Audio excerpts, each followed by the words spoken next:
The thing in Pen 9 hit the restraint gate again, and the whole gantry rang like a struck bell.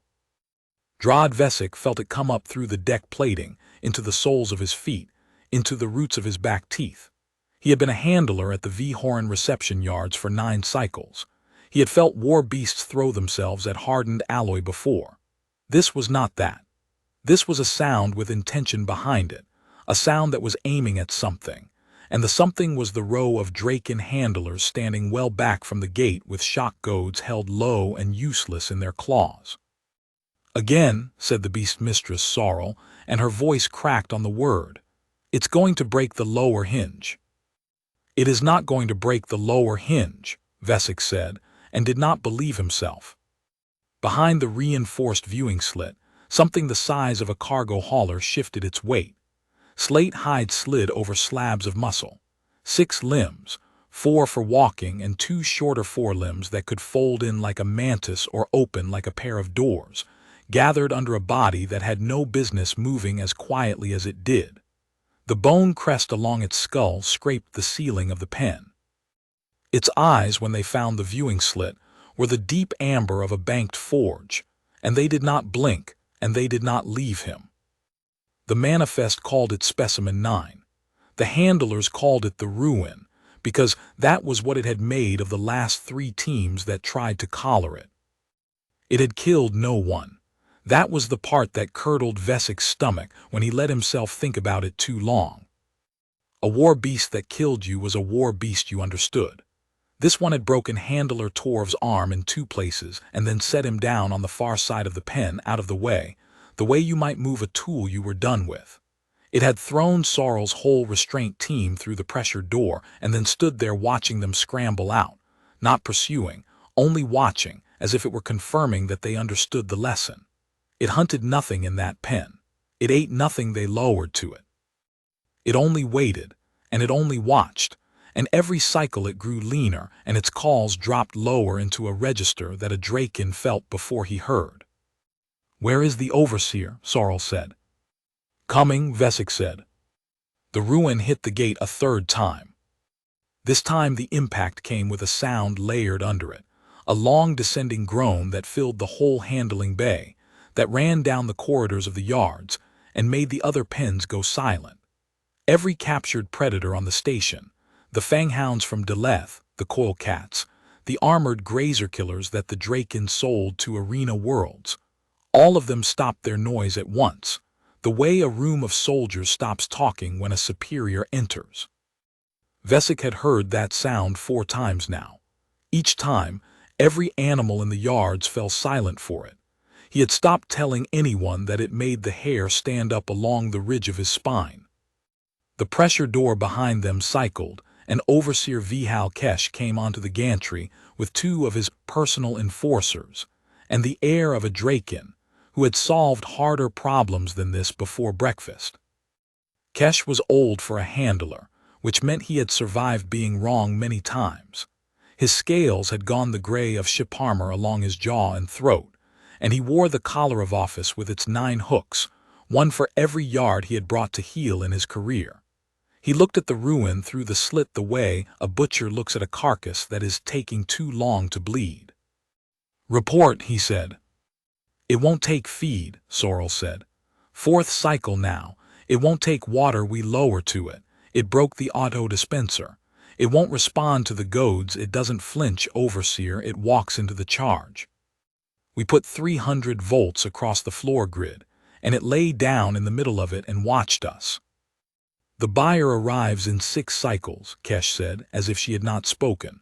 "Magnate Orsev is crossing half the arm to collect a live apex weapon, not a corpse, not a starved husk. A weapon. Do you understand what it will cost this yard, what it will cost me if I present him with a dead animal and an invoice?" "It won't eat, Overseer," Sorrel said again, quieter. "Then make it eat. We have tried." "You have tried being gentle." Kesh turned from the slit. "This is a predator. It respects one thing: raise the pane floor, full grid, continuous, starve the water. It will learn that the hand that hurts is the hand that stops hurting, and it will come to the trough when we allow it, and it will be grateful. That is how you handle an apex. That is how I have always handled an apex. Vesic looked through the slit. The ruin had lowered itself to the pen floor, folded its great forelimbs beneath its chest, and laid its crested head down facing the gate. Not cowering, waiting. There was something in the set of it that Vesic had seen before and could not place, and it bothered him the way a name on the tip of the tongue bothers a man, and it was only much later, after everything, that he understood he had been looking at grief and had not had the word for it. Full grid, Kesh said again. Now. Sorrel's claw hovered over the panel. And that was when the galley cart squeaked. Everyone on the gantry turned. It was such a small, stupid, domestic sound in the middle of all that iron dread, a wheel that needed oil rolling closer down the service corridor, that for a moment no one could make sense of it. Then the human came around the corner pushing the cart and stopped and looked at all of them looking at him. He was young, by human reckoning perhaps 30 of their years, which put him somewhere in the soft middle of a Draken's contempt, old enough to know better, young enough to still be foolish. He was not big. He was not armored. He wore a stained apron over plain work clothes, and had the sleeves pushed up over forearms marked with the small old burns and nicks that every galley worker on every station in the arm carried like a trade guild's tattoo. His brown hair was flat on one side as though he had been sleeping on it. Over one shoulder he carried a scuffed duffel bag, the kind a man packs when he does not own very much and means to keep all of it close. His name was Den Aldous, and he cooked for the mixed crew of the yards, the Draken handlers, the contract haulers, the 24 assorted station workers of 6 species who had to be fed 3 times a shift whether or not there was a monster trying to break the building. He had been on the station 4 months. Most of the handlers could not have told you his name. They knew him the way you know the person who hands you your tray, a fixed feature, furniture that moved. Sorry, Aldous said into the silence. Wrong turn. I heard the is everything. He looked at the viewing slit and threw it at the ruin, and the beast's amber eyes came up off the gate and found him. Vesic saw it happen. He would swear to it for the rest of his life to anyone who would listen and a good many who would not. The ruin's head came up off the floor, its great forelimbs unfolded, and the low, bone-deep groan it had been aiming at the gate changed. It did not stop. It changed, dropped its threat, lost its edge, became something long and searching and almost soft, a sound with a question in it. The beast that had thrown 3 teams through a pressure door looked at the cook with the squeaky cart, and it made a sound like it was asking him something. Huh, said Aldous. Get him out of here, Kesh snapped. No, wait. Sorrel's claw had come off the panel. She was staring at the readout beside the slit, the one that tracked the animal's vitals and stress markers, the numbers that had been climbing toward red for 4 cycles. Overseer, its heart rate, look at its heart rate. The number was falling. Nobody moved. On the far side of the alloy, the ruin rose, all 6 limbs unfolding it up and up until its crest touched the ceiling, and it crossed the pen not charging, not slamming but walking, deliberate, enormous, and put its head down against the inside of the gate low at the height of the viewing slit and breathed. They could hear it breathing. A long, slow drag of air through slitted nostrils, pointed at the human, tasting him. Aldous had gone still, not frightened still. Vesic knew frightened still. He had worn it himself. This was the stillness of a person who has just realized something is happening and does not want to spoil it by moving too fast. It smells your cart, Kesh said. That's all it's starving, it smells the meat. There's no meat on the cart, Aldous said mildly. It's the breakfast run, grain mash and root cakes. He set the duffel down on the deck, slow, and crouched next to it, and never took his eyes off the amber ones on the far side of the slit. You've had this poor thing 4 cycles. That's not your concern, cook. It's not eating your feed because your feed's wrong, Aldous said, in the tone of a man stating that the sky was up. And it's not sick. Look at it. That's not a sick animal. That's an animal that's decided to die on purpose, and there's only one thing makes a creature do that. He was unzipping the duffel as he spoke, hands moving with the unhurried competence of someone who has done a thing 10,000 times and no longer needs to watch himself do it. Something it loves is gone, and it doesn't see the point anymore. I've seen it in dogs, seen it in a whole crew once after a bad run. He looked up at the ring of Draken faces staring down at him. What you take off it? The silence had a different quality now. You will address the overseer with, one of the enforcers began. What did you take off it? Aldous said again, not louder, but with something underneath the words this time, and to his own considerable surprise Vesic answered him. There were two, Vesic said. When the capture team brought it in, two smaller ones, sub-adults, they came in the same net. Vesic, Kesh said. They're in the sail holding on deck 4, Vesic went on, because he had started now and found he could not stop. Separated for the manifest, different lot numbers. The magnates buying the big one as a weapon and the two young ones as breeding stock to a different world. He heard how it sounded, saying it out loud to the human. He had signed the transfer forms himself and had not felt anything at all doing it, and now, saying it aloud in front of the cook, he felt something and did not care for it. Aldous looked back at the ruin, at the enormous grieving thing with its head against the gate, and something moved across the human's plain, tired face, not shock, not outrage, just a kind of settling, the way a man's face settles when a thing he suspected turns out to be true. Yeah, he said softly to the beast. Yeah, I figured it was something like that. He stood, he picked up the duffel. And he did the thing that no one on that gantry ever forgot. The thing that got told and retold across the whole yard within the shift, and across the whole arm within the year. He walked toward the gate. Human, Kesh said, stop. Open the feed slot, Aldous said. Are you deranged? That animal has broken. It hasn't broken anyone. Aldous had reached the base of the gate now, small beneath it, the top of his head barely level with the slitted nostrils on the far side of the alloy. Up close the beast was a wall of slate and iron-colored plate, close enough that its breath moved the cook's hair when it exhaled. It set every one of your people down out of the way, and it hasn't put a mark on a single one that wasn't trying to collar it. You've had a broken heart in a cage for 4 cycles, and you've been shooting it with 300 volts. He crouched again, level with the feed slot, a hand width of dark between them. Open the slot. I'm going to give it its breakfast. On whose authority? Kesh said. Aldous did not look up from the beast. When he answered, it was not to the overseer at all, but to the amber eyes a hand width away. On the authority of somebody's got to feed you, he said, and it might as well be me. Vesic's claw moved before his mind had finished deciding. He hit the manual release for the lower feed slot, a slot no wider than a Draken's forearm, barred, meant for lowering scraps to animals too dangerous to approach.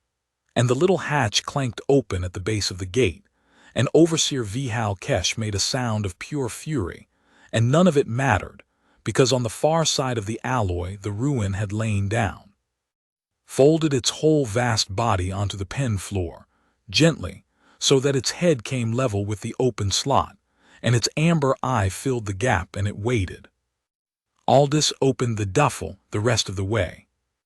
Inside, packed with the tight economy of a man who lived out of it, were the tools of his trade, a rolled cloth of knives, a small field burner, twists of salt and dried spice, a battered thermos, and wrapped in waxcloth at the bottom, a slab of proper meat, organ meat, dark and rich, the kind a station cook kept back for the stew that made the handlers stop complaining for 1 night a week. This was going to be tomorrow's braise, Aldous told the beast conversationally, unrolling the waxcloth. You're going to owe me a favor. He did not throw it through the slot. That was the thing Sorrel talked about. After that, he did not toss it in and step back the way you feed a thing you fear. He knelt at the slot and he set the burner going with a soft blue hiss, right there on the deck, and he laid the meat across the little grill, and the smell of it, hot fat, Char, salt, blood rolled up through the handling bay and hit every predatory nose in the yards at once. The ruin made the searching sound again, softer. "I know," Aldous said. "I know nearly." He worked the meat with a pair of tongs from the knife roll, turning it, and he talked while he did it, low and steady, the way a person talks to fill a silence that would otherwise be unbearable, not to the Draken, not to himself, to the beast. He told it the meat was almost ready. He told it had been an idiot to stop eating, that starving yourself never brought anybody back. He tried it once, and it just made you weak when you needed to be strong. He told it that the little ones were 4 decks down and were being fed at least. He'd seen the sail holding trays. Whatever else you could say about this place, they fed the merchandise. He told it that was worth staying alive for, on its own, the chance to see them again, and that he would work on the rest. The Draken on the gantry stood in a silence that had passed all the way through awe and out the other side into something closer to shame. When the meat was done, Aldous took it off the grill with the tongs, blew on it, actually blew on it, to cool it, the way you would for a child, and slid it through the barred slot, and the ruin took it from him. It took it so gently. That was the last thing, the thing that broke something loose in Vesik's chest and would not settle back into place. A creature that could have taken the cook's arm to the shoulder without effort closed its terrible mouth around a slab of meat balanced on a human's tongs, and lifted it away as softly as a mother lifting a sleeping infant. And it ate, and its amber eyes never left the small, plain, patient shape kneeling at the gate. "There," said Den Aldous, and wiped his hands on his apron. "That wasn't so hard." Behind him, Overseer Vihal Kesh found his voice. "Cook," he said, "you are going to do that again in 6 cycles, when the magnate is standing where I am standing. You are going to make that animal calm and biddable for the demonstration, and you are going to keep your opinions about breeding stock and broken hearts behind your teeth. Do you understand me?" Aldous packed his burner away. He rolled the wax cloth. He zipped the duffel and stood, and Vesik watched him look up at the Overseer, this small, unarmored human with meat grease on his fingers, and there was nothing heroic in his face at all, nothing brave or defiant, only a great and settled tiredness. "I understand you fine," Aldous said. He hitched the duffel onto his shoulder. "You've got a breakfast run backing up." And he took the squeaky cart by the handle and pushed it on down the corridor, the wheel complaining the whole way, and behind him, in Pen 9, for the first time in 4 cycles, the ruin lay quiet and did not throw itself at the gate. It watched the corridor where the human had gone, until long after he was out of sight. Sorrel found the cook in the galley the next shift, elbow-deep in a vat of grain mash, and stood in the doorway trying to decide how to begin. She was a beast mistress of 11 cycles. She had midwifed coil cats and gelded arena grazers, and put down animals too broken to sell with her own claw, gently, because she believed there was a right way to do even that.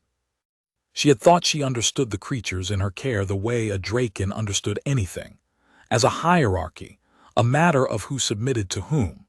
She had watched a human kneel at a slot and undo 4 cycles of her best work with a strip of braising meat and a low, steady voice, and she had not slept, and now she was in the galley doorway. "How did you know," she said without preamble, "that it wasn't sick?" Aldous did not turn around. "Morning to you too." It presented every marker: refused feed, refused water, elevated stress, self-injurious behavior against the gate. Any veterinary read would call that pathology. You called it grief across a viewing bay in under a minute. How? He wiped his hands and turned and looked at her, and seemed to decide she was asking honestly. "Because a sick animal wants to be left alone," he said. "It curls up small and it hides and it waits to get better or not. That thing wasn't hiding. It was hitting the gate on the side that faces the corridor to deck 4, every time, same spot." He nodded at her mildly. "It wasn't trying to get out. It was trying to get to something. You just had to see which way it was pointed." Sorrel had signed the 4-cycle incident logs herself. She had recorded the impact points. The southeast lower gate hinge, again and again. She had entered the data and drawn no line through it to the sail holding on deck 4, 4 decks down and 1 bulkhead south. A human cook had drawn that line in under a minute, from a corridor with a cart. "You're not a handler," she said. "No. You've never worked animals." "I worked a supply freighter with a dog for 9 years, Aldous said. "Ship's dog. Old mutt named Biscuit went deaf at the end, and I cook. That's the whole of my qualifications." He turned back to the mash. "You want to know a secret about cooking for a crew of 6 species that all hate each other's food? You spend a lot of time watching what a body actually needs versus what it says it wants. That's the entire job. The stove's the easy part." Sorrel was quiet a moment. Then, "The overseer means to make you comet for the magnate, and then sell it off-world as a weapon, and the young ones to a breeding contract on the other side of the arm. You understand that when you feed it, you are making that easier. You are making it possible." Aldous stopped stirring. "I know," he said, and for the first time something hard came into the tired, plain voice. "Believe me, I've been thinking about that since I walked out of your bay." He looked at her. "You got any pull on those transfer forms, beast mistress?" "No," Sorrel said. "The overseer signs the lots. The magnate has already paid the deposit." "Then for now I feed it," Aldous said, "because a dead thing can't be saved and a live thing can. That's the whole of my philosophy, and it's got me through worse than this." He hoisted the vat. "Now if you're stopping, make yourself useful and carry the small pot. Your handlers eat in half a shift and I'm behind." Sorrel, beast mistress of 11 cycles, carried the small pot. It became, over the next cycles, a thing the yards organized themselves around without anyone deciding to. Twice a shift the cook went down to pen 9 with the duffel, and the great slate beast rose and crossed the pen and lay down at the gate to be fed, and its heart rate dropped, and it took hot meat from his tongs as gently as breath. The self-injury stopped. The subsonic groan that emptied the whole station of noise came only at night now, once, long and low, and Sorrel's monitors showed the ruin aiming it, every time down the southeast bulkhead toward deck 4, where 2 young ones in a sail-holding pen lifted their crested heads off the floor and answered it, so faint the sensors barely caught it. A thread of sound passed between a mother and her children through 4 decks of Draken steel. Aldous started bringing more than meat. He brought the little burner every time and cooked at the slot, because he had worked out fast that it was not only the food but the fire the beast wanted, the ritual of it, the waiting, the smell building, the low talk. He brought the thermos and drank his own bitter root brew crouched by the gate while the meat cooked and talked, and the beast listened. He brought on the 4th visit a wide shallow pan and cooked a second portion he did not feed to the ruin at all. He carried it 4 decks down to the sail holding and fed it, through another barred slot, to the 2 young ones, subadults the size of hall sleds, all elbows and oversized forelimbs and enormous frightened amber eyes, and he talked to them too, and told them their mother was eating again, and that he was working on it. He was not working on it. He had no idea how to work on it. He was a cook. But he had learned long ago that you told a frightened thing the truth about what you were trying to do, even when you didn't know how, because the trying was itself a kind of truth, and animals could smell a lie the way they could smell fear. The handlers watched all of this, and the watching changed them. It started as gawking, off-shift handlers finding excuses to be on the pen 9 gantry when the cook came down, elbowing each other, muttering. But you cannot watch a thing like that for long and keep it a joke. By the 6th visit they were quiet when he came. By the 8th, young handler Torv, whose arm the ruin had broken in 2 places, came down on his off-shift with the arm still braced and stood at the rail and watched the animal that had maimed him take meat from a human's tongs, and when Aldous glanced up at him, Torv did something no one had told him to do. He inclined his head, the Draken gesture of respect between hunters, to a cook. The pseudo-doctrine, when it came from Torv.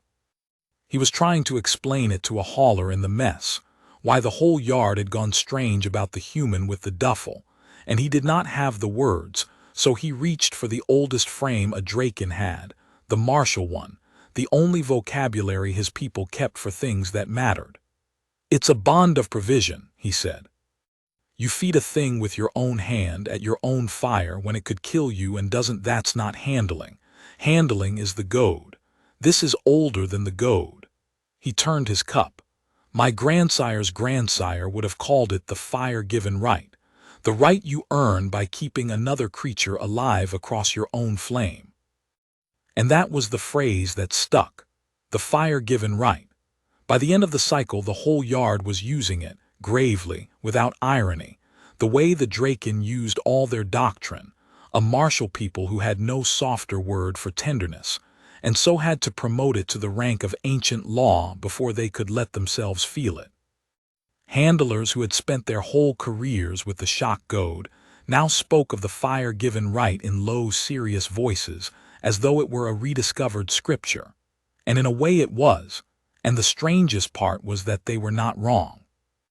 Den Aldous, when he heard the phrase, snorted into his root brew and said it was just feeding a hungry animal, and they looked at him with such solemn disagreement that he let it go.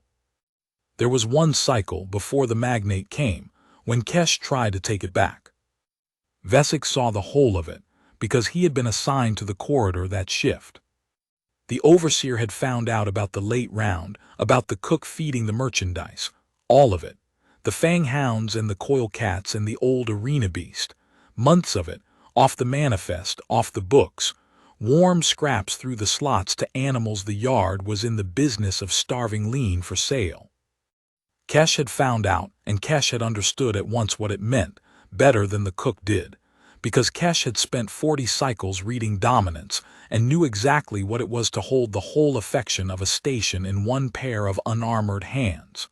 So he moved to break it, the only way he knew, which was the goad.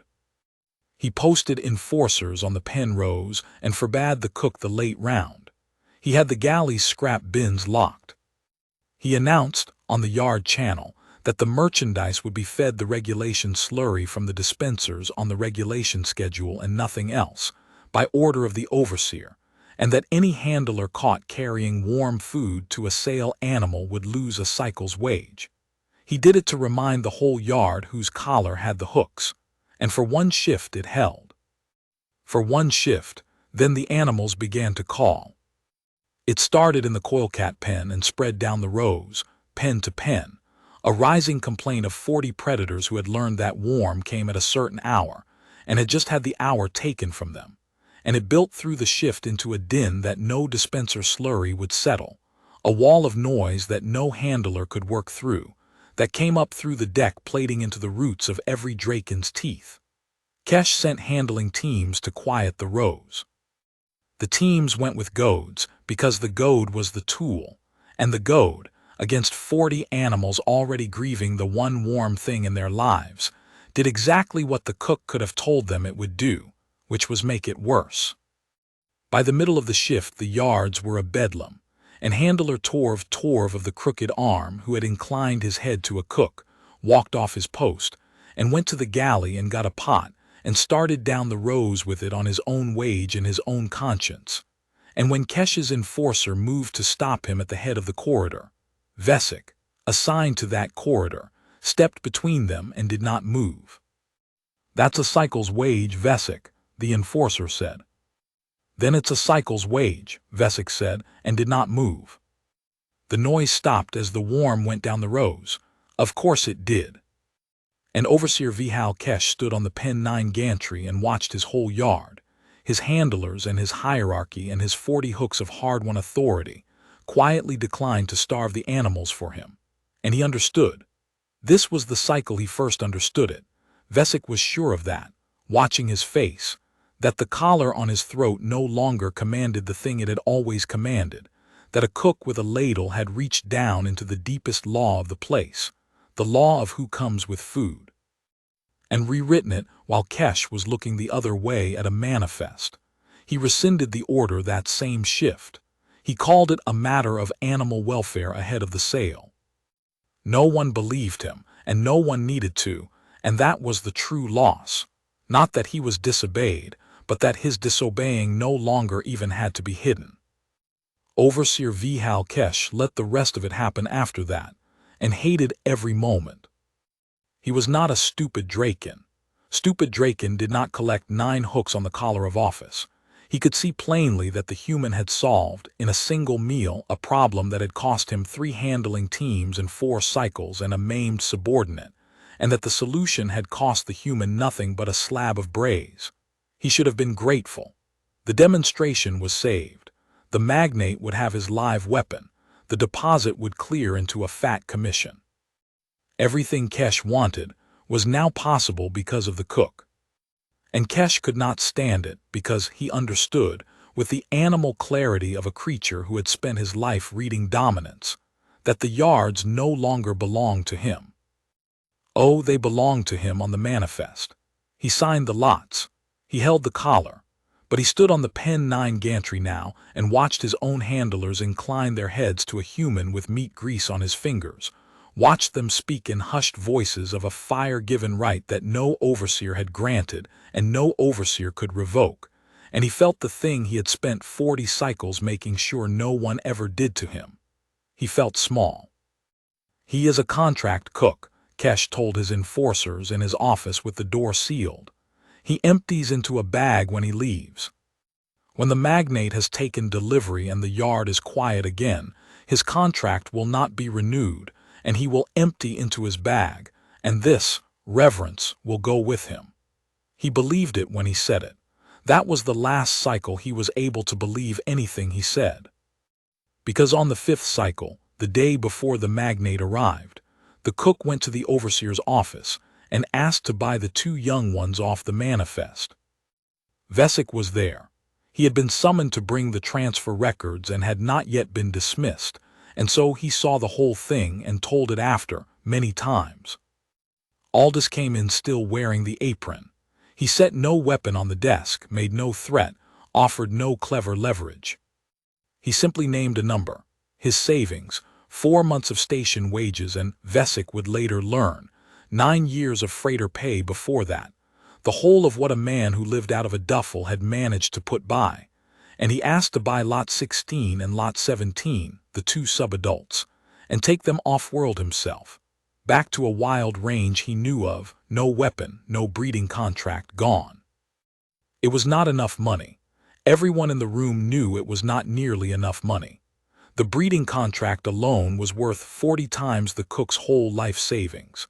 Kesh let him finish, and let the silence sit, and then he smiled, and it was the smile of a Draken who has been handed back a piece of the ground he thought he'd lost. No, Kesh said. They're not weapons, Aldous said. They're not breeding stock. They're 2 frightened kids 4 decks from their mother, and you're about to ship all 3 of them to 3 different corners of the arm to be used up. I'm offering you everything I have to not do that. I know exactly what you are offering, Kesh said. It is charming, it is nothing. He leaned back.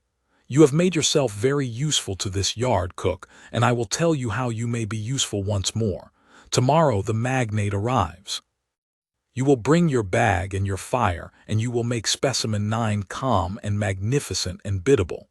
And you will do it smiling, because if that animal so much as flinches on the demonstration floor, I will have the 2 young ones you are so fond of moved up the schedule and put down in front of it.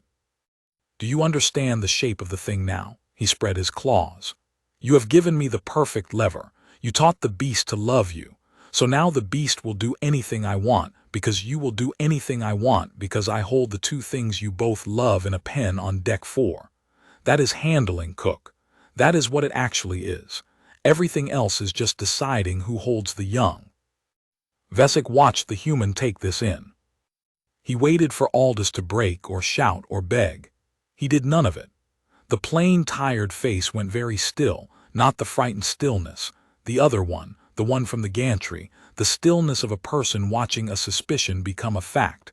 And when Den Aldous finally spoke, his voice was so quiet and so level that it was worse than any shout. Okay, he said. I understand the shape of it now. He picked up his duffel. At the door he stopped and did not turn around and said one more thing, and Vesic carried it out of that office like a coal in his chest and did not understand until the following night exactly what it was he had heard. "You keep saying it's about who holds the young," Aldous said. "You might want to ask yourself what happens to whoever's holding them," he said, "the day the mother decides to come and get them." Then he went to cook the evening meal, because the handlers ate in half a shift, and he was behind. There is a thing that cooks know and handlers do not, which is that a station runs on its stomach, and the person who fills every stomach on it goes everywhere. Den Aldous had been 4 months on the V. Horan reception yards, and in 4 months a man with a food cart goes into every bay on every deck, because everyone eats, even the things behind bars. It had never been part of his contract to feed the merchandise.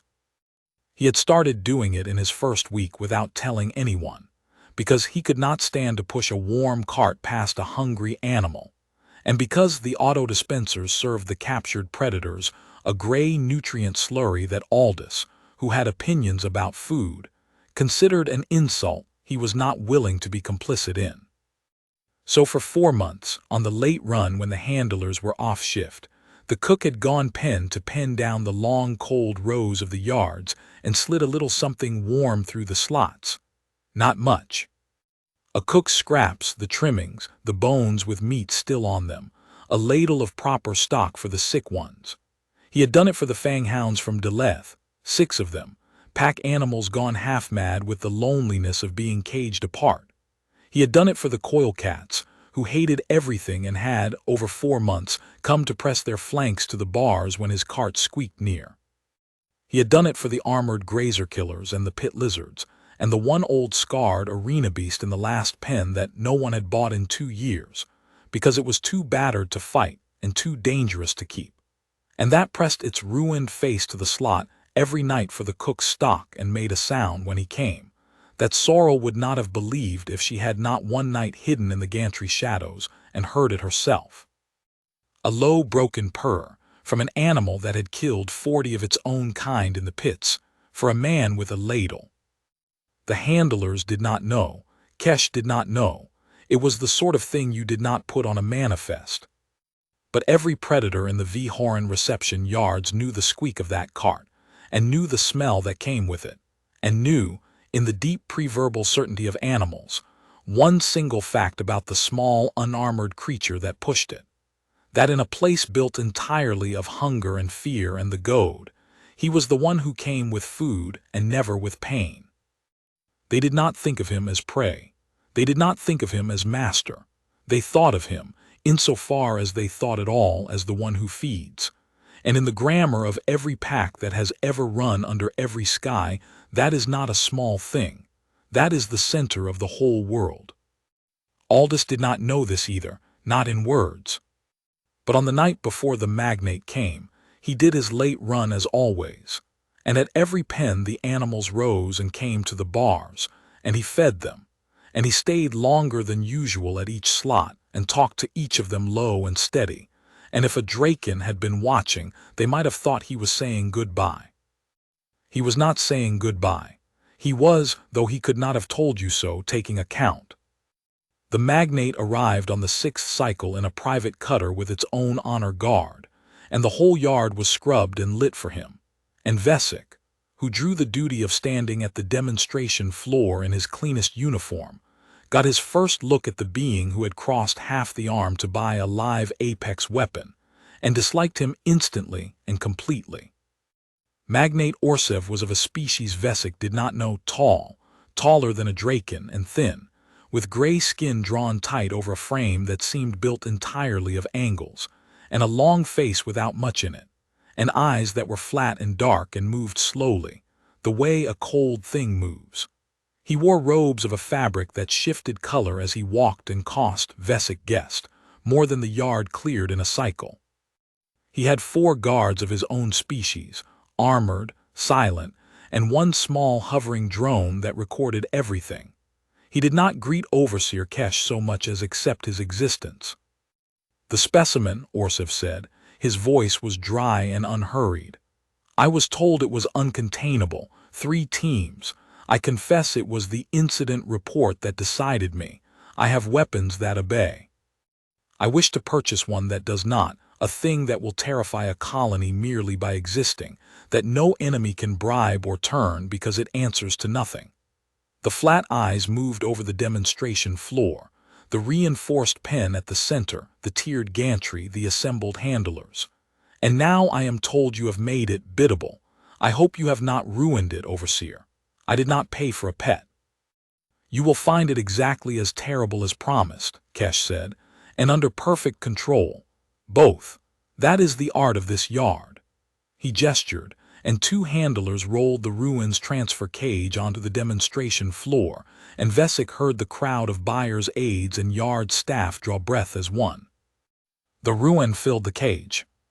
4 cycles of the cook's feeding had put the weight back on it and then some.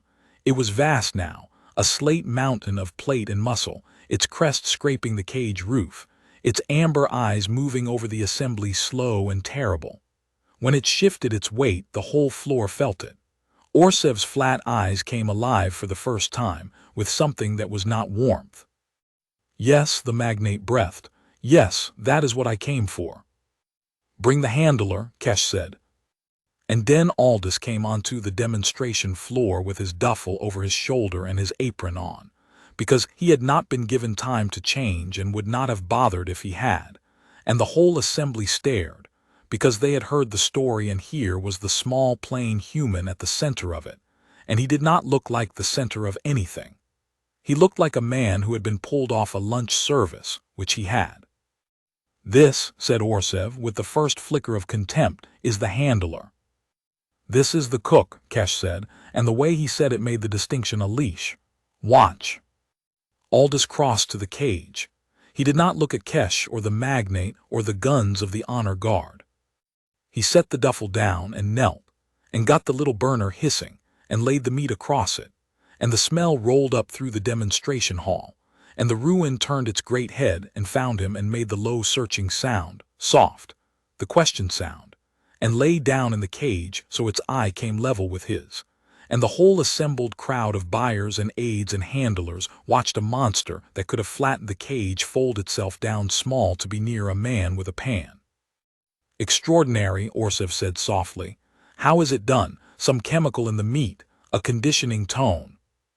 It's braise, Aldous said, not looking up, and I ask after its family. Orsev's flat eyes moved to him. It speaks.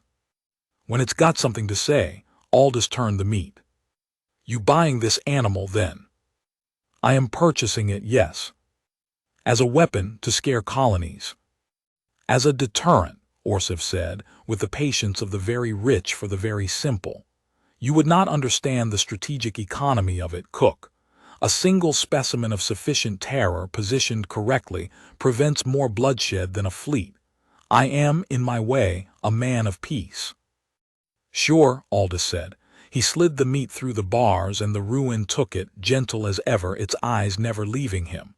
And the 2 young ones, deck 4, lots 16 and 17, they keeping the peace too, off to a breeding pen on the far side of the arm.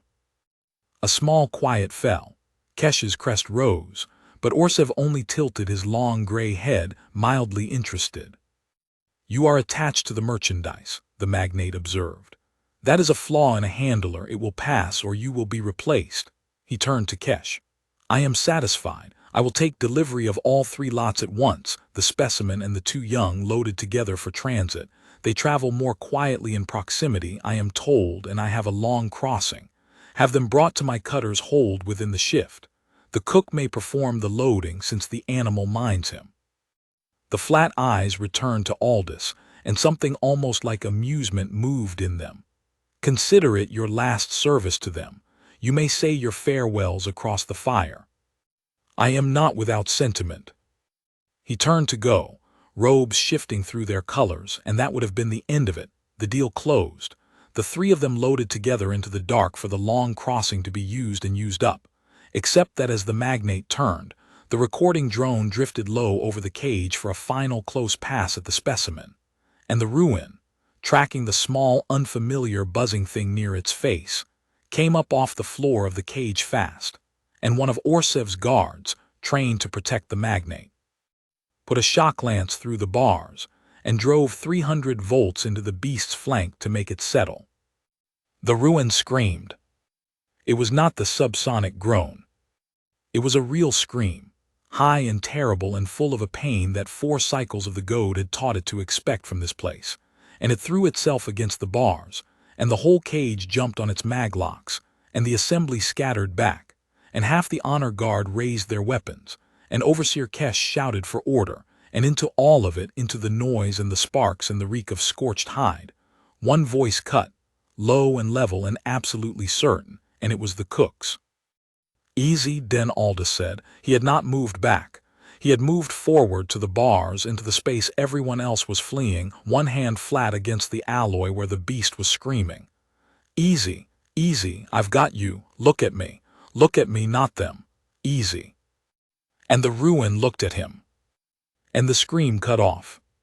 The beast stood shuddering against the bars, its flank smoking, its amber eyes rolling white at the edges, and it looked at the small plain human with his hand flat on the alloy, and it dropped back down onto the cage floor, trembling, and put its crested head against the bars beside his hand, and let out one long, broken, shaking breath. The demonstration hall was silent. The guard who had fired the lance stood frozen with it still in his hands. Magnate Orsev had turned back, and his flat dark eyes had gone, at last, fully alive, and Vesik saw with a coldness in his gut that the magnate was not alarmed by what he had just seen. The magnate was delighted.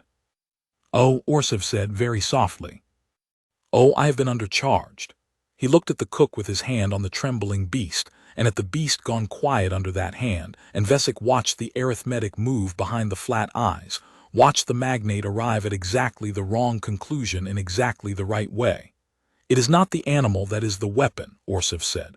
"It is the pair, the beast and the man who calms it, a living terror and its single key." He smiled, and it was worse than Kesh's smile because there was nothing wounded in it. "Overseer, amend the manifest. I am buying the cook." "You cannot buy a person." That was the first thing Vesik thought, standing on the demonstration floor in his cleanest uniform, and it lasted about as long as it took him to remember where he was standing. You could not buy a person under the conquered codes that governed the civilized worlds, but the V-Horan reception yards did not sit on a civilized world. They sat in the dark between 3 frontier systems that the conquered had drawn its border to exclude, precisely so that things like the yards could happen where the codes could not reach, and out here you could buy anything that could not stop you. And a contract cook 4 months from his last birth with no guild and no world, and no one who would come asking was, in the flat arithmetic of Magnate Orsev, exactly as purchasable as the beast.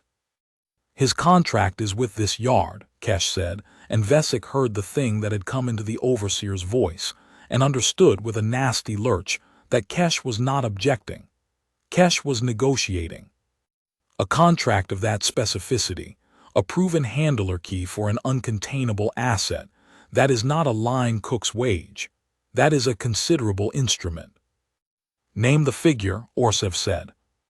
And they named figures over the head of the man they were pricing, while Den Aldous knelt on the demonstration floor with his hand on a trembling beast, and did not look at either of them, and did something that only Vesik, close enough to see, caught. He was talking to the ruin, very low under the haggling, his mouth barely moving, his hand flat on the smoking flank through the bars. Vesik could only catch pieces. Easy. Not yet. Not here, too many guns. Easy. Wait for the fire. He did not know what any of it meant. He filed it, the way he had filed the impact points on the gate, and it would be much later before the line drew itself. They settled the price. Vesik did not hear the number and did not want to. He watched Kesh and the magnate clasp on it, the buyer's cold long claw and the overseer's gray scaled one, and he watched Den Aldous, sold, kneeling in his apron, and he found that he could not keep standing in his cleanest uniform pretending this was a yard doing lawful business, and he did the second thing in 2 cycles that his training had not sanctioned. He left his post. He walked off the demonstration floor. And he went to find Sorrel. They sold him, Vesic said, in the equipment room off the handling bay with the door shut. The cook, to the magnate, as part of the animal. A key, he called him, a handler key. They're loading all four together within the shift, the beast, the two young ones, and the cook, into the cutter, gone. Sorrel was quiet for a long moment. When she spoke, it was not what he expected. He knew, she said, last night on the late run. She had done her own quiet watching, it turned out. She had followed the cook's cart on his late round the night before, curious, and had seen what Vesic had not. He fed every animal in the yards last night, Vesic, every pen, longer than usual, talking to all of them. I thought he was saying goodbye. She looked up. He wasn't saying goodbye. Nobody says goodbye to 40 animals across a cook's ladle. He was doing something else. He was counting them, checking them. The way you check a, she stopped. A what? Vesic said. The way you check a muster, Sorrel said slowly, before you move. They looked at each other in the equipment room, two Draken handlers of the old fear-based school, and neither of them said the thing that had begun, very quietly, to take shape in the room, because it was too large and too strange, and because if they said it aloud they would have to decide what to do about it. A contract cook with no army and no weapon and no allies had spent 4 months, without telling a soul, making himself the one thing that every dangerous animal in a station full of dangerous animals knew and trusted and came to the bars for. And now the people who ran the station had decided to cage him with the largest of those animals and carry him off into the dark. They think they're loading a weapon and it's key, Sorrel said. Yes, Vesic said. They think the key controls the weapon. Yes. Vesic, she met his eyes. What if it's the other way around? What if the weapon has been guarding the key this whole time and we've all been calling it handling? Down in the galley, Den Aldous was making stew. He was making it because the handlers ate in half a shift and he was behind, and because a man thinks better with his hands moving, and because he had learned across a hard life that the surest way to look harmless while you decided something enormous was to be seen doing an ordinary thing. So he browned the meat and cut the roots and let the pot come up to a mutter, and he thought.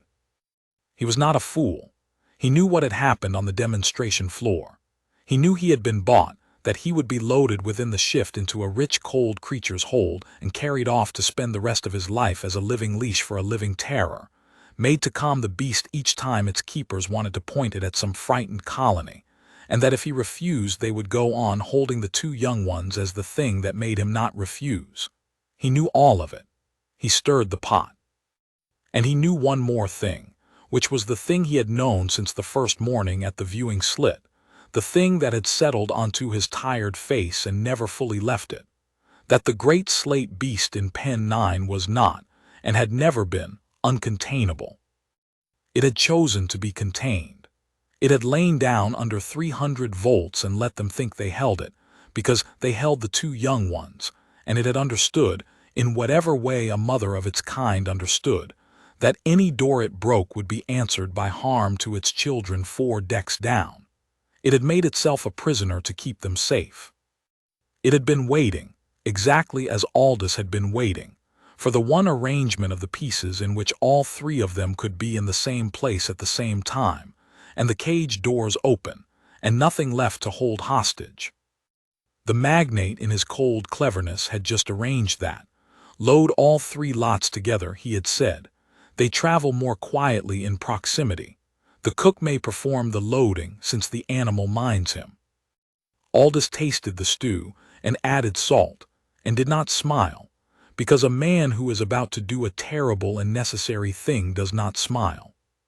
But something eased in his chest that had been clenched since the first morning, because for 4 cycles he had been trying to find a way to save a mother and 2 children from a cage. And the men who owned the cage had just, in their greed, agreed to open every door and put all 3 in one room and hand him the fire.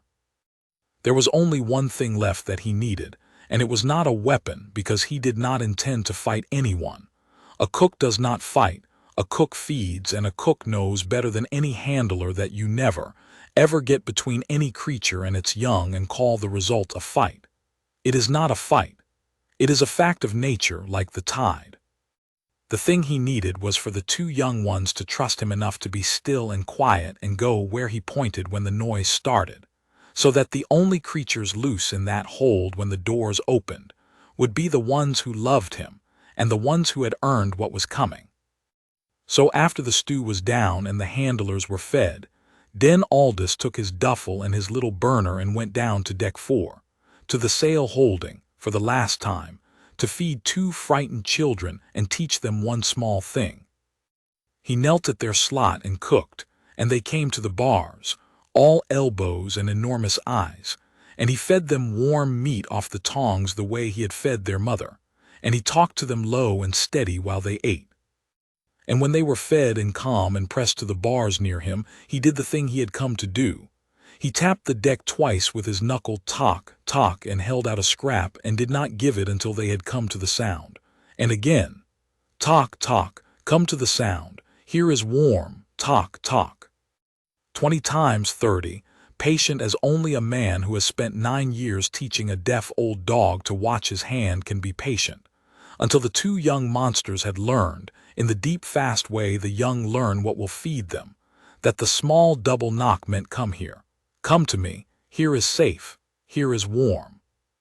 That's it, Aldous told them when they had it. That's the whole trick. When it's loud, when it's frightening, when you don't know what to do, you don't watch them. You watch me. You come to the sound, tock, tock, and I'll get you home. He packed the burner. At the slot he paused and put his flat human hand against the bars, and the larger of the two young ones pressed its crested head against it, trusting the way its mother did. I know, Aldous said softly. Nearly now. Then he went to load the cages because the magnate was waiting, and he was, as always, a little behind. The magnate's cutter had a hold like a cathedral, and they meant to fill it with monsters. Vesic drew the loading detail, because Kesh wanted his best handlers seen to be competent in front of the buyer, and so he stood on the loading apron between the yards and the cutter's open hold with a manifest slate in his claw and a cold stone where his stomach used to be, and watched the pieces of the thing move into place around him exactly as, he now understood, they had been meant to. The plan was simple, as the plans of the powerful often are, because power does not expect resistance and so does not plan for it. The two young ones would go up the ramp first, in their transit cage, to settle the hold. Then the ruin, in the great reinforced transfer cage, walked up on its own 6 legs under mag restraint with the cook at the bars to keep it calm. Then the cook himself, into a fitted cell at the front of the hold, from which he could be brought to the beast whenever the beast needed calming and returned to his cage whenever it did not. All 3 lots and their key, loaded quiet and clean, and the cutter would seal and burn for the deep, and none of them would ever be seen again. Orsev watched from a raised observation blister at the head of the ramp, behind armored glass with 2 of his guards. He had decided to observe the loading personally. He was, Vesic thought, savoring it. Kesh stood on the apron in his collar of office with its 9 hooks, overseeing, master of his yard for what he did not know were the last few moments of his life as master of anything. They brought the 2 young ones up first. The subadults came in their transit cage all pressed together and wide-eyed, and Vesic saw the cook standing at the foot of the ramp in his apron with his duffel over his shoulder, and saw the young ones find him in the crowd and calm at the sight of him, and saw Aldous give them the smallest nod, and heard him, as their cage rolled past him up into the hold, tap his knuckle twice against the ramp rail. Tock, tock. The larger young one's head turned to the sound. Then the cage was up and into the cathedral dark of the hold and locked to its cradle, and the cook watched exactly where in the hold they had been placed, front left, near the ramp, near the fitted cell that was meant for him, and Vesic saw him mark it, and understood, too late to matter, what he was watching. They brought the ruin up second. It came out of the transfer lift under mag restraint, vast and slate and quiet, its crest scraping the loading arch, and the whole apron went still around it. The cook walked at the bars. The beast walked when he walked and stopped when he stopped and kept its amber eyes on him, and made no sound. Biddable, magnificent, exactly what the magnate had paid for, and Orsev leaned forward in his blister with his flat eyes shining, and Kesh permitted himself the small swelling posture of a Draken whose difficult asset is performing on cue. At the foot of the ramp, Den Aldous stopped. He stopped and the beast stopped with him, and for a moment the whole loading apron waited, and Aldous set down his duffel, slow, unhurried, the way he set it down at every slot, and knelt and opened it and got the little burner hissing. "What is he doing?" Orsev said over the blister's speaker. "Calming it for the ramp," Kesh said, though a note had come into his voice. "It is a threshold. Animals balk at thresholds. Cook, be quick." "Nearly," Aldous said. He laid the last of the meat across the little grill, there at the foot of the ramp, with the beast's cage beside him and the young one's cage up in the hold above him and the magnate in his glass blister and the overseer in his collar of 9 hooks, and the smell of it rolled up the ramp into the hold and out across the whole loading apron, hot fat and char and salt and blood, and every animal in the V-Horan reception yards, 4 decks of them, lifted its head at once. Vesic felt it before he understood it, a change in the air, a stillness that was not calm. "Cook," Kesh said, "enough, load it." Aldous turned the meat. He was not looking at Kesh. He was looking up at the ruin, at the amber eyes level with his own through the bars, and he spoke, and his voice was low and steady, and carried in the sudden quiet all the way up to the glass blister where the magnate sat. "Okay," Den Aldous said to the beast, "now." And he reached out, and with the little manual key every handler carried, and no one had thought to take off a cook, he released the magrastrain on the transfer cage.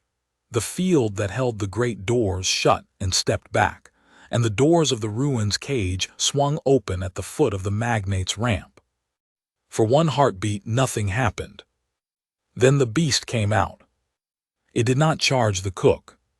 That was the first thing, the thing Vesic would tell and retell, that the vast slate mountain of it came out of the open cage in a silence that was worse than any roar, and its first movement was to put itself between Den Aldous and every armed thing on that apron.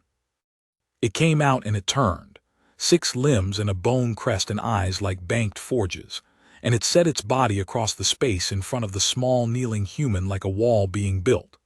And only then, when the man it had chosen was behind it, did it lift its head to the glass blister where the creature that had put 300 volts through its flank sat behind armored glass, and open its terrible mouth, and let out the subsonic groan. But this time it did not aim it at a gate. This time it aimed it down 4 decks of Draken steel, at every pen in the yards, and it was not a cry of grief. Vesic had heard the grief cry 4 times and knew it the way he knew his own pulse. This was the other thing. This was a mother who had made herself a prisoner for 4 cycles to keep her children safe, standing now with her children above her, and the man who fed them behind her and the door open at last and nothing, left in the whole station for anyone to hold over her head. It was a muster call, and 40 animals answered it. The fanghounds from Deleth went through their pen doors first, because a cook with a ladle had spent 4 months teaching 6 mad, lonely pack beasts that the world contained one safe thing, and the safe thing had just called. Then the coil cats. Then the grazer killers and the pit lizards, the locks on the older pens giving underweights they had never been rated to hold, the newer doors opening because Vesic learned this much later, and it was the only part of the whole thing that had been arranged by a hand and not by nature. A beast mistress of 11 cycles named Sorrel had walked the late round one last time with a master key, and left every containment field on the yard set to a single manual trip, and had then gone and stood well back, and waited because she had decided somewhere in an equipment room which side of the bars she was on. The V-Horan reception yards emptied its pens into the loading apron, and the loading apron filled with every predator the magnate's kind had ever caged and starved and goaded and sold, And at the center of it, small and plain and unhurried, a cook knelt by a little blue flame and took the meat off the grill and blew on it to cool it, and did not look up. "Kill it," Orsif said into the blister speaker, and his dry voice had at last lost its patience. "Kill the specimen. Guards, now." His 4 guards raised their weapons. And then Alda stood up at last, with the meat still on the tongs, and he did the thing that broke Overseer V. Hal Kesh's world in half, the thing that got carried across the arm within the year, and told in 40 ports as the moment the yards changed hands forever. He did not shout. He did not raise a weapon, because he had none. He turned to face the glass blister and the guns and the magnate behind them, this small unarmored human in a grease-stained apron in the middle of 40 loose monsters, and he said quietly, in the exact tone a man uses to tell a room that dinner is ready, "I wouldn't." And every creature on that apron went still, and turned, and looked at the guns. Here is a thing Vesic had never once considered in 9 cycles of handling, because his whole trade was built on never having to consider it. What a shock goad is worth when the animal outnumbers you 40-4. The magnate's guards were good. Vesic would give them that after. They were disciplined off-world soldiers, armored, calm, and they held their formation even as the apron filled with monsters, because they had been trained to hold formation, and had never in their careers had a reason to learn what to do when holding formation was the last mistake you would ever make. 4 of them, at the head of a ramp, with sidearms and shock lances, and a magnate behind glass telling them to kill the specimen. They did not fire, that was the thing. In the half-second after the cook said "I wouldn't," in the half-second while 40 predators turned their heads from the man to the guns, the guards did the arithmetic that their training had never given them, and they did not fire, because some things are older than training, and one of them is the understanding that lives in the spine of every creature that has ever been prey. That the moment you move against the center of a pack that has already decided, you are not a soldier anymore. You are meat that is standing up. "Fire," Orsif said from behind his glass. "I gave an order, fire." Nobody fired. Then Aldous walked forward. He walked through the loose monsters, and they parted for him. The fang hounds and the coil cats and the great slate mother and her 2 young ones come down now out of the hold to press against her flanks. They all parted for the small plain man in the apron the way water parts for a keel, and he walked up to the foot of the ramp below the glass blister, and he looked up at the magnate, and he was still holding the tongs. "You bought a weapon and a key," Aldous said. "I heard you. Living terror and its single key. You were close. You were closer than the overseer here ever got, and he's had this yard 40 cycles." He set the tongs down on the ramp rail gently. "But you got it backwards, same as he did. Same as all of you always do. You think the terror's the beast and the key's the man. It's the other way round." He looked at the great slate shape at his shoulder, at the amber eyes watching him, and something in his tired face softened and did not stop being terrible. "I'm not her key. She's not my weapon. I'm just the one who fed her kids when she couldn't reach them. That's all I ever was. And out here, mister, in a place made all of hunger, that's the only crown there is." "You are one man," Orsif said, but the dry voice had changed. Vesic heard it change. "You cannot control them. The instant they scent blood, that mob will not distinguish between me and you. You will die in the same moment I do. You have gained nothing." "Maybe," Aldous said. "I've thought about that. I think you're wrong, but I've thought about it, which is more than you've done about anything in your whole rich life, I'd guess." He glanced back over the apron, over the 40 animals standing loose and quiet and waiting, watching him the way a crew watches the one who knows where the lifeboats are. "But here's the part you really got wrong. You think I'm holding them back." He shook his head slowly. "I'm not holding anything back. I couldn't hold that back with a fleet. She let you cage her for 4 cycles to keep her young ones safe, and you took her young ones anyway and put 300 volts through her twice and called it business. There's nothing on this station left for you to hold over her. Nothing. Do you understand what that means?" He picked the tongs back up and turned, unhurried, toward the beast because the meat was getting cold and there was one last thing to do. It means I'm not the one deciding what happens to you. I gave that up a long time ago. It was never mine to decide. I'm just the cook. And then Aldous held out the last of the braise on the tongs, and the great slate mother lowered her head and took it from him, gentle as breath, in front of the magnate and the guns and the whole broken apron. And then she lifted her head and looked up at the glass and made her decision, which had never once in 4 cycles been the cook's to make. Vesic looked away before the end. He was not proud of it and he was not ashamed of it. He had helped sign the transfer forms that took 2 children from their mother, and he had stood in his cleanest uniform while a man was sold across the head of a beast, and he had earned, he thought, the right to look away from what those choices finally cost, but he had not earned the right to pretend it did not happen. So he looked away, and he heard it, and the armored glass of the observation blister was rated for a great many things, but it had never been rated for this, and what came after was mercifully brief. When it was over, the loading apron was very quiet. Overseer V. Hal Kesh stood in the middle of it in his collar of office with its 9 hooks. His enforcers had put down their weapons some while ago, quietly, the way sensible creatures do. The magnate's guards had done the same and were standing very still with their empty hands held out from their bodies, and the 40 animals of the yard stood loose around them all, not attacking, only watching, only waiting, arranged without any command around the small plain man at the center as naturally as iron filings around a lodestone. Kesh looked at the cook. 40 cycles of dominance, 9 hooks on the collar, the master of the yards, and Vesic watched his overseer open his mouth to give an order and find that there was, in the whole vocabulary of command that he had spent his life mastering, not one single word that would do anything at all. The goad meant nothing here. The collar meant nothing here.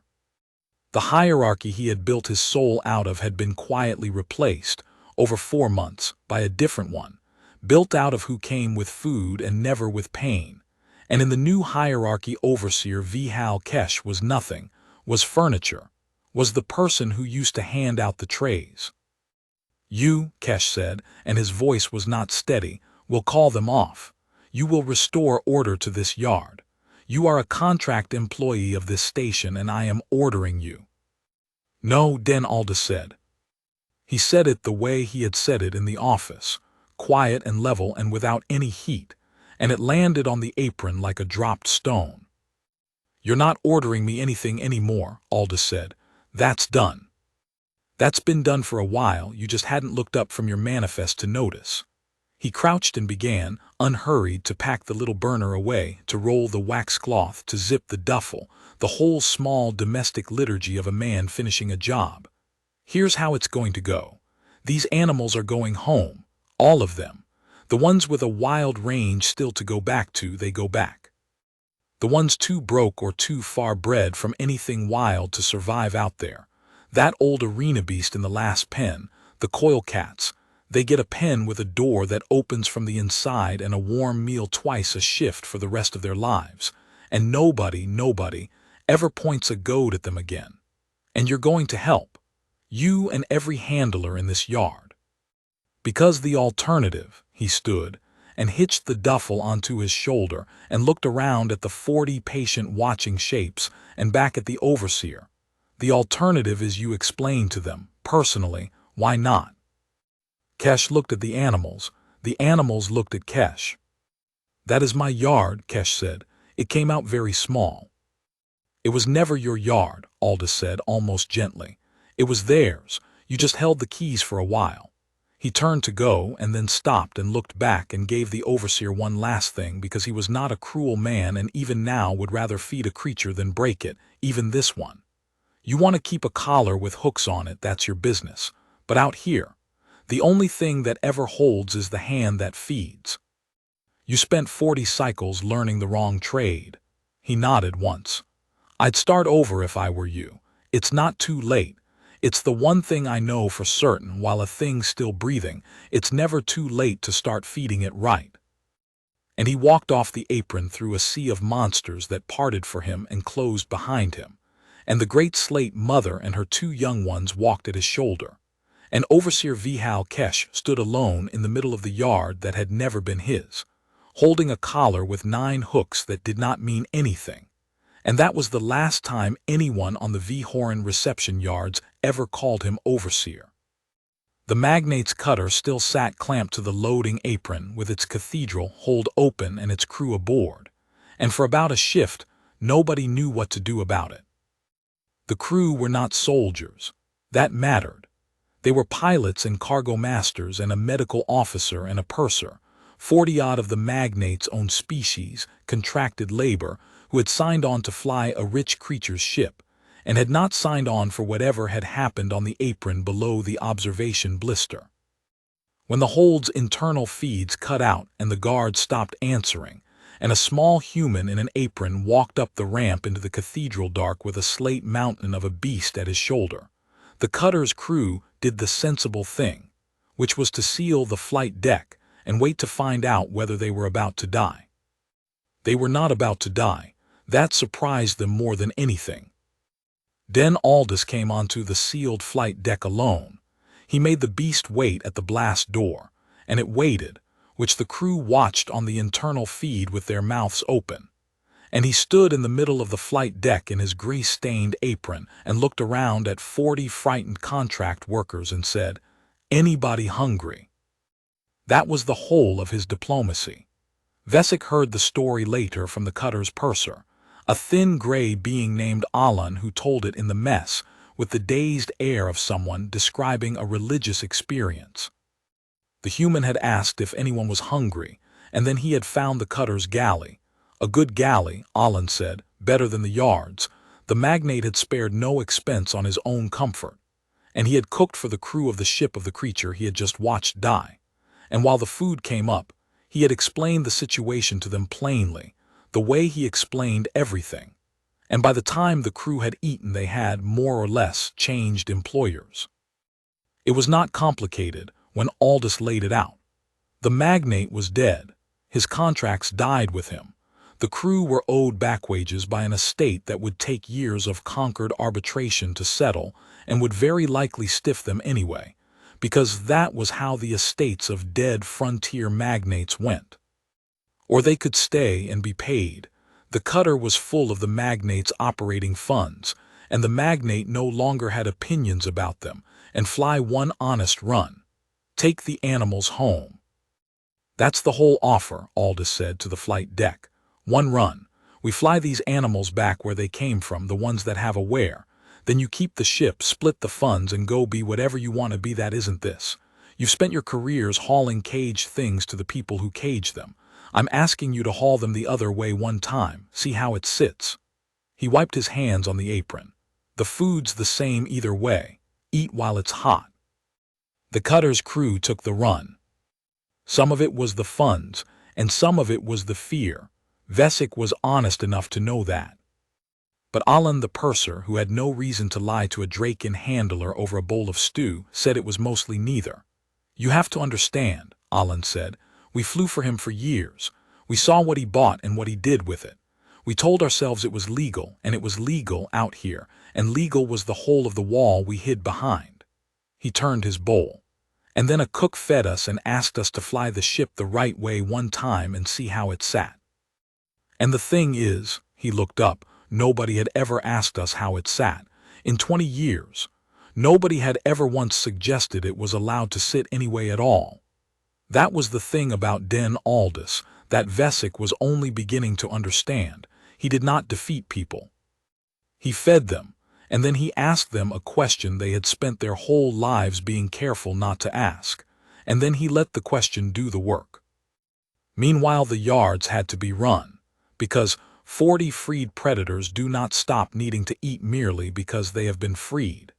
And a station full of loose apex animals is a logistical problem of a kind no handbook covered. Sorrel solved it, because Sorrel had chosen her side in an equipment room and did not do things by halves. She was the one who understood the animals, truly understood them now in a way her 11 cycles of dominance handling had never taught her, and she reorganized the whole yard around a single principle that she would not have been able to say aloud a month earlier without laughing: that you did not contain them, you fed them. And a well-fed animal that trusts the hand that feeds it has no particular reason to tear the station apart.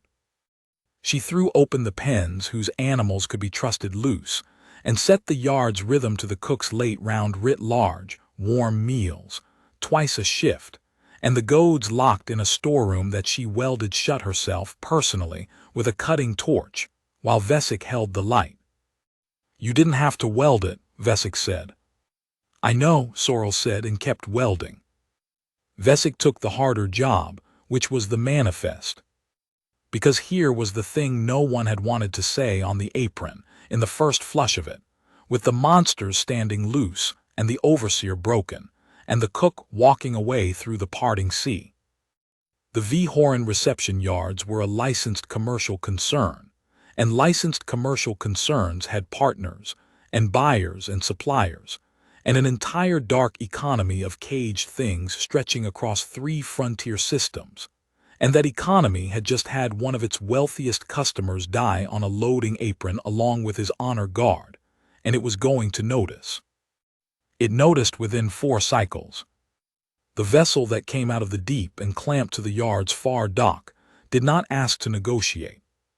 It was a syndicate ship, lean and armed, flying the mark of the consortium that had held the magnate's paper and financed his purchases and now considered the magnate's assets, the specimen, the young ones, the yard's whole inventory, and on a line item that made Vesic's scales crawl when he saw it, the cook, purchased and paid for and therefore consortium property, to be theirs to collect. They sent no diplomat.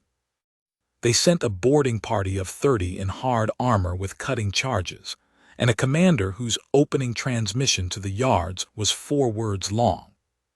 "Open or we open." And Den Aldous, who was in the galley making the evening meal because the handlers ate in half a shift and he was, as always, a little behind, wiped his hands on his apron and went down to the far dock to talk to them, and the whole yard came with him, because by now the whole yard knew what it was. The consortium commander was named Drael Vok, and he was, unlike the magnate, a professional, and that made him more dangerous and, in the end, easier. He came through the far dock airlock at the head of 30 in hard armor with the unhurried confidence of a being who had reclaimed disputed assets on a dozen frontier stations and had a procedure for it. He expected a barricade, or a bribe, or a panicked administrator with a legal argument. What he got when the inner dock doors opened was a corridor. A long corridor, lit warm, and standing in the mouth of it a single small unarmored human in a stained apron, and behind the human, filling the corridor from deck to ceiling and back into the dark as far as the boarding party's lights could reach, the animals. They were not snarling. That was the part that Vok's people talked about after, the ones who lived to talk. The animals were not snarling or lunging or making any threat at all. They were simply there, all of them, ranked back down the corridor in a silence that had weight to it.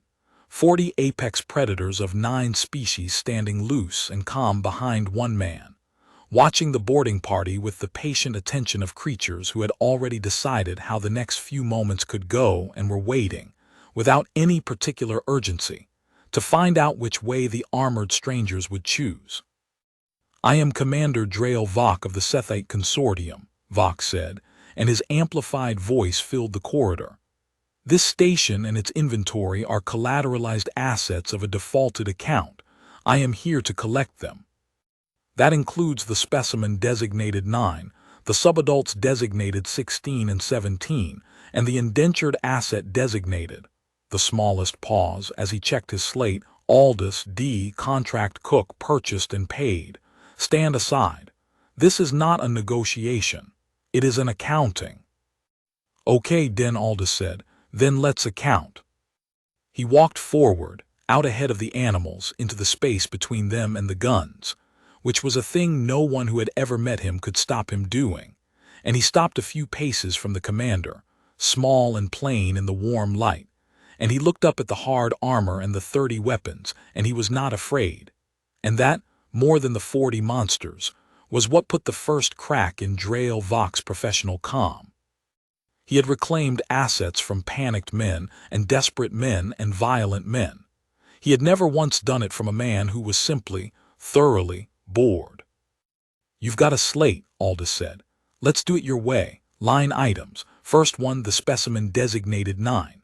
He tipped his head back down the corridor to where the great slate mother stood with her 2 young ones pressed to her flanks and her amber eyes fixed on the strangers who had come to take her children again. "That's a mother and her 2 kids. You want to try and collateralize them, Commander. You're welcome to walk down this corridor and put a collar on her yourself. I'll hold your coat. I'll even feed you first. You look like you've been on a ship a while. That's real food you're smelling. But I'll tell you what I told the last fellow who thought he owned her. She let herself be caged for 4 cycles to keep those 2 safe. There is nothing left in this galaxy you can hold over her. And a mother with nothing left to lose standing between you and her young." Aldous shook his head slowly. "That's not an asset on your slate, Commander. That's the oldest thing there is. Your account doesn't reach it. No account ever did." Vach's visor turned minutely down the corridor to the slate mother, and held there a moment, and Vesic, who had come down with the yard and stood among the animals because he had chosen his side too, saw the commander do the one thing the magnate never had. He looked. He actually looked at the thing he had come to collect, and he saw a mother, and something moved behind the hard visor. "The indentured asset," Vach said, but his amplified voice had come down out of its procedure. "Aldous, you are, whatever else is true here, purchased property of a consortium account. That line, at least, is clean." "No," Aldous said, "it isn't, and I think you know it isn't, or you'd have led with it instead of the animals." He hooked his thumbs in the apron strings. "You can't buy a person. Your codes say you can, out here, because your codes were written by people who wanted to be able to. But you standing in this corridor calling me a line item, some part of you knows the codes are lying, or you wouldn't have needed the armor and the 30 guns to come collect 1 cook. You'd have sent an invoice." He let that sit. "Here's my counteroffer, Commander, and it's the same one I gave the crew of the ship out there, and they took it, and they'll tell you so if you ask them, because half of them are standing behind me right now. 1 honest run. You turn your ship around and you go back to your consortium, and you tell them the V. Horan account is closed. The animals are going home. The yard's changing trades, and the next station that ships a caged mother off from her young is going to find out that word travels, out here, faster than any of you ever thought it could. You do that and you keep your 30, or—" He glanced back once at the silent ranked animals, at the slate mother, at the 40 patient watching shapes. "Or you find out for yourself what I already know, which is that these came when I called, not because I own them. They came because I fed them when you people starved them, and there is no armor made anywhere that stops that from being true." The corridor was very quiet. "You have 30 seconds, Commander Vach said, to move that mother and those young into my hold, or I will consider this station in armed defiance of a lawful reclamation and act accordingly." But even as he said it, Vesic heard the change in it, heard it become a thing said for the record rather than a thing meant, and Vesic understood that Duffel Vach had already decided, somewhere in the last minute, the way a sensible animal decides, and was now only finding a way to leave the field that let him keep his armor and his dignity. Then Aldous heard it too. He always heard it. It was the whole of his trade. "Tell you what," Aldous said kindly, "you don't have to say yes to me. That's hard in front of your people." "I get it." He crouched and unslung the duffel from his shoulder, and got the little burner hissing right there on the deck of the far dock corridor, between the boarding party and the pack, and laid the last of the day's meat across it, and the smell rolled up the corridor and into the boarding party's helmets, hot fat and char and salt and blood, 30 hard-armored beings who had been eating ship paste for a month. "You just have to stand there," Aldous said, turning the meat, "and decide whether you're hungrier than you are proud. Take your time." It's nearly ready. Commander Drael Vok of the Sethite Consortium looked down at the small human cooking on the deck of the corridor he had come to seize, and behind him 30 helmets turned, very slightly, toward the smell, and down the corridor 40 apex predators waited in the warm light, and the whole reclamation hung on the point of a cook's tongs. Vok took off his helmet. He was younger than his voice, gray-skinned, tired with a soldier's scars and a soldier's eyes, and he looked at the meat, and at the animals, and at the man, and something in his face gave way that had been holding for a very long time. "One run," he said. "You said one honest run." "One honest run," Aldous agreed, and took the meat off the grill and blew on it to cool it, and held it out on the tongs. "Here, you first. Commanders eat first where I come from. Then we'll talk about where these animals call home." Drael Vok took the meat from the cook's tongs and ate it standing in the corridor in front of his 30. And that was the day, though none of them on that dock knew it yet, that the trade in caged beasts across 3 frontier systems began, very quietly, to die. The Storm World had a name in the capture team's records, a designation, a string of letters and a number. But it had a name in the mother's kind, too, and though no Draken or human could pronounce it, they all learned to feel it, because she made the sound of it every time the cutter came out of the deep near her home, and the great banded clouds filled the forward ports. Getting her there took 11 cycles, and in 11 cycles the cutter that had been built to carry caged terror across the dark became something none of its designers had imagined. They had opened the cathedral hold. That was Aldous' doing, the first thing he changed once the ship was theirs. He had Vok's crew strip out the transit cages and the mag restraints and the shock grid in the deck, all of it, and haul it to the reclamation bay, and he turned the great hold into a den. Warm, dim, lined with the ship's spare bedding and the straw analog the yards used, and open, so the animals could move as they chose. And at the heart of it, twice a shift, a fire, a proper cook fire in a burn-safe pit that Sorrel rigged, because the mother wanted the fire and the whole pack had learned to gather to it, and because Den Aldous had worked out long ago that you did not feed a pack from a dispenser, you fed it from a hearth, and the difference was the whole difference. The animals that were going home rode in the hold. The Slate mother and her 2 young, and 6 fang hounds whose range was a moon 2 systems over, and the coil cats, and the old scarred arena beast that had no wild left to go back to, but that Aldous refused to leave behind in an empty station, and that rode the whole crossing pressed as close to the cook fire as it could get, purring its broken purr, because it had spent its whole life in pits and cages and had discovered at the very end of it warmth. The cutter's crew, who had spent their careers hauling these creatures in chains, walked the open hold among them and fed them and were not harmed, and some of them wept the first time. A fanghound leaned its great head against their legs to be scratched, and were not ashamed, because there is a particular grief that comes to a person who realizes, too late to undo it, that a thing they had been taught to fear had wanted, the whole time, only to be fed and left in peace. Vesic came on the run. So did Sorrel. They had asked Aldous awkwardly in the galley whether they might, 2 Draken handlers with 9 and 11 cycles of the goad behind them and no idea what they were any more, and the cook had looked at them a while and then said, "You know how to read them." "Truly read them, not handle them. I've watched you both learn it these last cycles. There's going to be a lot of animals in this arm that need reading before this is done. Yeah, come."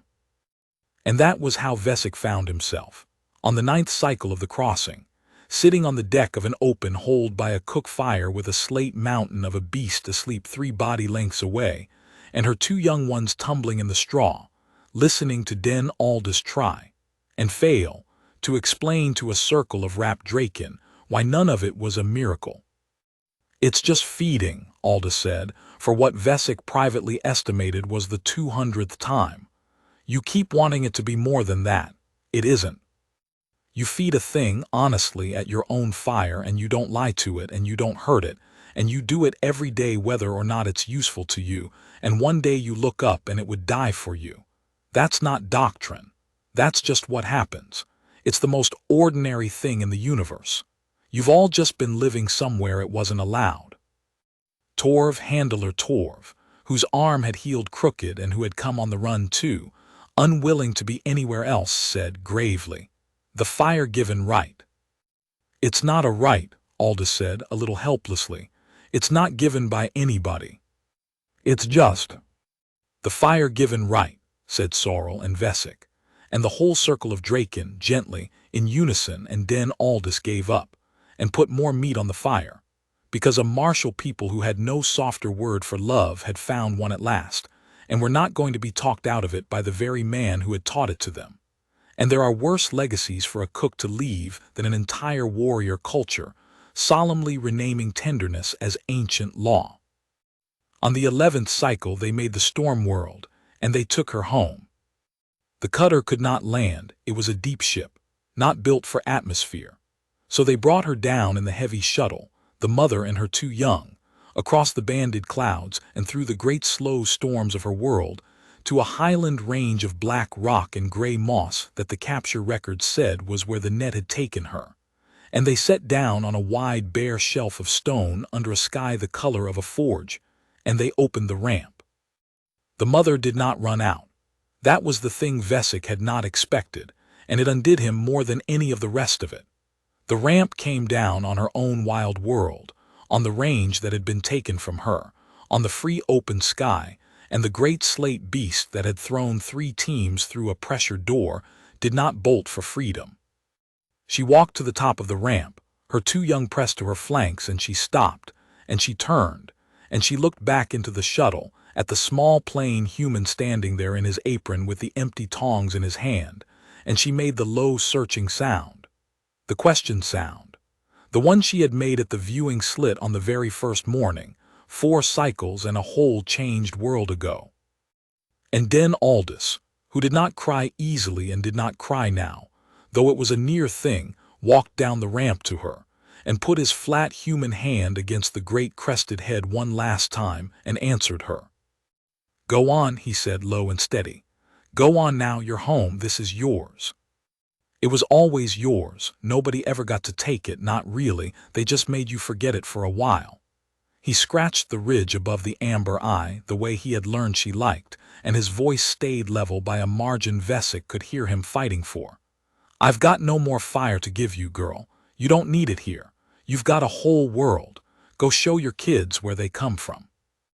He stepped back and his hand came away from her head, and he did the hardest thing, which was to stop feeding her, to give her nothing, to send her out into a life that did not include him, because that was what love was when you did it right, and a cook who had spent his life feeding creatures he would never see again knew that better than any handler alive. "Go on. That's an order. A breath. First one I ever gave you, make it count."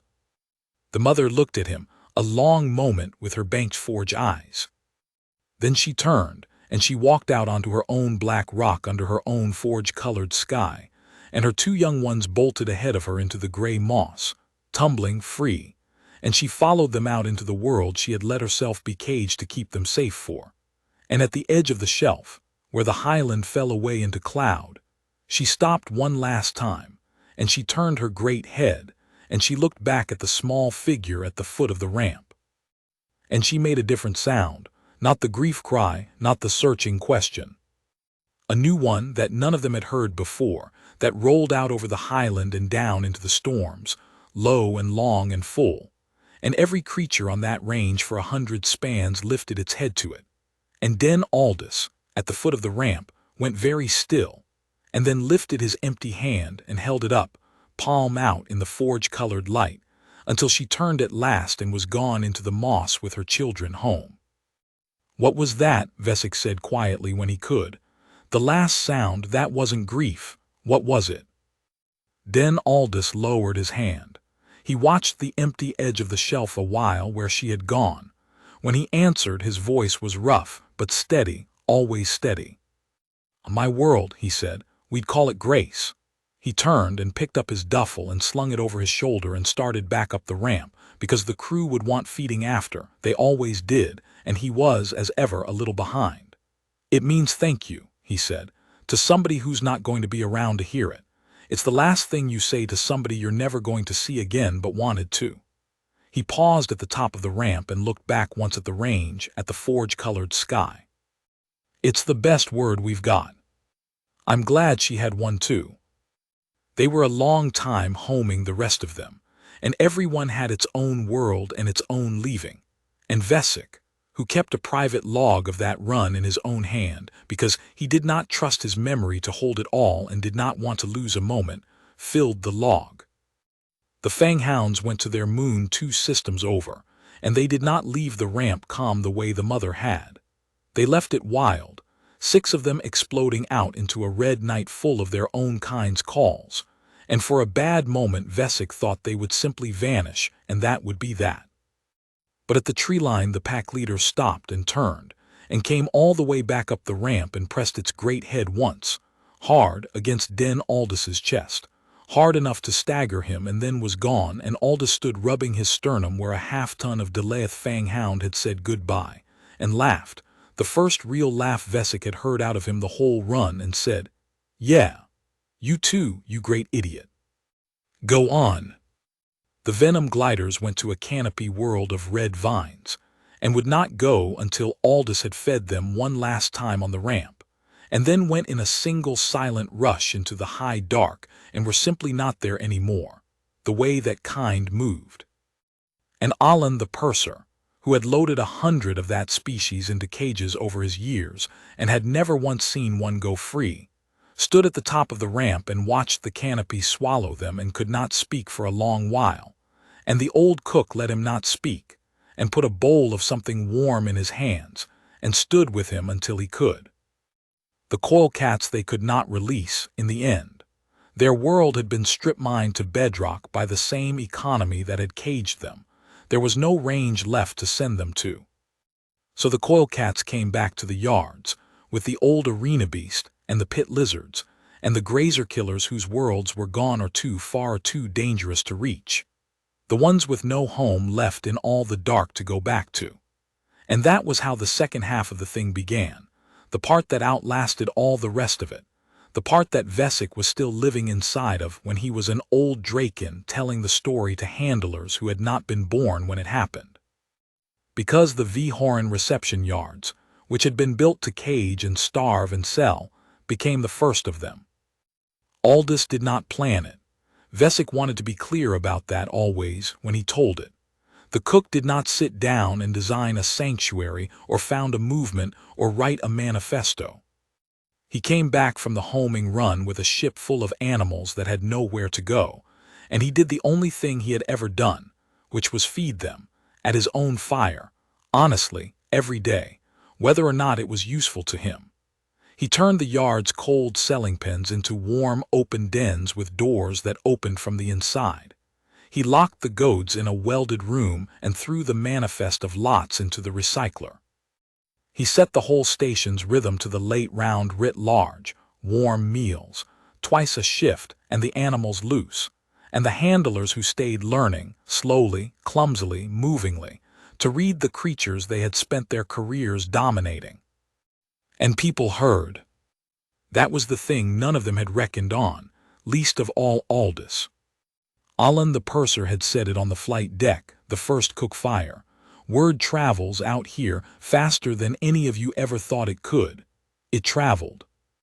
A frontier is a hungry place, hungry for stories most of all, and the story of the V-Horan yards, the cook with the duffel, the mother who caged herself for her young, the magnate who died on his own ramp, the consortium commander who took meat from a human's tongs and turned his ship around. That story traveled the 3 systems, and then the arm growing, as all such stories grow, until it was 3/4 legend and entirely, in its bones, true. And other places began to change. Not all of them, not most of them at first. The trade in caged beasts was old and rich, and it did not die because one station changed hands. But a handler on a Station 2 systems overheard the story and looked at the animal in front of her with new eyes, and, one late shift, brought it something warm through the slot, just to see how it sat. A cargo master who had spent his life hauling cages heard it and refused one run to load one, and could not have told you exactly why. A buyer heard it and hesitated for the first time in his life over a lot number, because a story had gotten into him and would not get back out. The frontier ran on hunger. Aldous had said, in a place made all of hunger, that's the only crown there is. And it turned out that the reverse was also true, that in a place made all of hunger, the story of one man who had fed everything and feared nothing spread like the smell of hot meat down a cold corridor, and set every caged thing in the arm, and a good many of the creatures caging them, to lifting their heads. The consortium sent no more boarding parties. Drael Vok, it was said, though Vesic never confirmed it, had gone back to his masters and told them the V. Horan account was closed, and something in how he told it had made them decide the frontier was changing under them faster than their ledgers could follow, and that there were better ways to make money than sending armored men to take mothers from their young, now that the arm had a story about what that cost. Perhaps that was true, and perhaps it was legend. Vesic chose to believe it most days. As for Overseer Vihal Kesh, he was overseer of nothing now. He stayed. That surprised everyone, Vesic most of all. The broken old Draken with his collar of 9 hooks could have taken a berth on any outbound hauler and gone somewhere no one knew the story, and no one would have stopped him. Instead, he stayed on the yards through the whole transformation, silent at the edges, watching the cook feed the animals he had spent 40 cycles goading, and one late shift, cycles after the homing run, Vesic found him in the storeroom Sorrel had welded shut, which someone had cut open again. Kesh had cut it open, standing among the racked shock goads he had built his whole life around. Vesic thought for one cold moment that the old Draken meant to use them. He did not. Vihal Kesh took the goads down off the racks, one by one, all of them, the whole armory of the yard's cruelty, and he carried them to the recycler, and he fed them into it, one by one with his own claws, and when it was done he stood there a while with his empty hands, the master of nothing, and then he took the collar of office off his own throat, the collar with its 9 hooks, one for every yard he had brought to heel, and he looked at it a long time, and then he fed that into the recycler too. He never said why, Vesic told the young handlers when he was old. I asked him once near the end of his life. He was an old Draken by then, and he'd spent his last cycles here, feeding the coil cats on the late round, gentle as you like, that same Vihal Kesh who'd starved a mother for 4 cycles to make her biddable. I asked him why he stayed, why he burned the goads, why he spent his last years feeding the things he'd tormented. Vesic would pause here always in the telling, and he said the cook had told him something, walking off the apron that first day. Said it was never too late to start feeding a thing right, long as it was still breathing. And Kesh said, and here Vesic's voice would go quiet, Kesh said he'd realized, standing in that emptied yard holding a collar that didn't mean anything, that the thing that was still breathing, the thing it wasn't too late to start feeding right, was him. That nobody had ever fed him anything but the goad his whole life, and he'd become a goad, and the cook was the first creature in 40 cycles who'd looked at him and offered him a different trade. And he took it. Late, terribly late, but he took it. And he said those were the only good years he ever had. Vesic would let that sit. That was the cook's whole power, he would say. You keep waiting in the story for the part where he's secretly a warrior, or secretly a king, or secretly something. There isn't one. He was a cook. He fed things. That's all. It's just that nobody out here had ever understood until him that it's the strongest thing there is. They started bringing him the broken ones.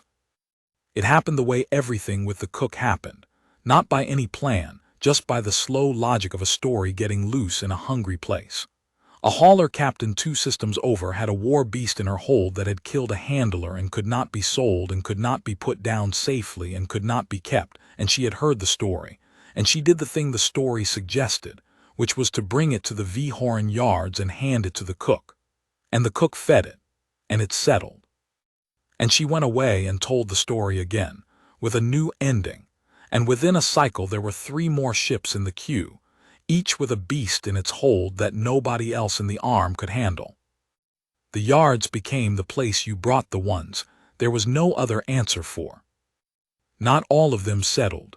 Vesic was honest about that, always. It was not a fable, it did not work every time.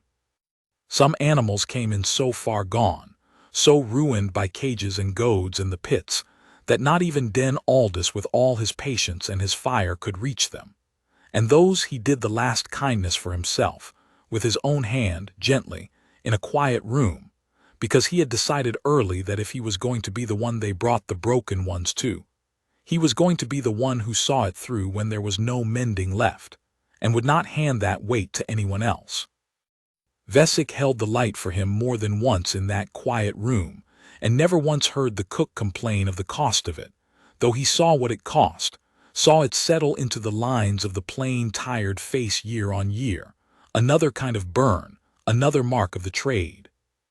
But most of them settled. That was the wonder that never wore smooth. Most of the unhandleable ones, the uncontainable ones, the ones 3 teams could not collar, most of them, brought to a small aging human with a duffel and a fire, lay down at his slot within a shift and took hot meat from his tongs as gently as breath, because it turned out that almost every monster the arm had ever made was only a creature that had never once, in all its life, been fed by a hand that did not also hurt it, and that this was a thing that could be given, and that the giving of it was, very nearly, the whole of what the creatures had been screaming for all along. There was one Vesic remembered above the others, because it was the one time he saw the cook uncertain. They brought it in on a prison hauler in a triple-lock cell, and the manifest called it a reaver, and the crew who delivered it would not go within 3 body lengths of the cell, and left the moment the transfer cleared. It was insectoid, chitinous, black-plated, a low, broad thing with too many joints, and a pair of bladed forelimbs it had already used on the hauler to open 2 handlers who had gotten careless with the feed chute. It did not grieve. It did not pine. It threw itself at the walls of the cell with a chittering fury that had no bottom to it, hour on hour, a rage that seemed to come from nowhere and answer to nothing. And for the first 3 shifts, nothing the cook did reached it at all. It would not take the meat. It came at the slot when he knelt there, and the bladed forelimb went through the bars fast enough that Vesic shouted, and only the old man's slowness. He had leaned back on his heels to set down the thermos, put his throat out of its reach by a finger's width. Den, Vesic said that night in the galley, that one you leave in the cell, that one there's no reaching, some of them are just made wrong.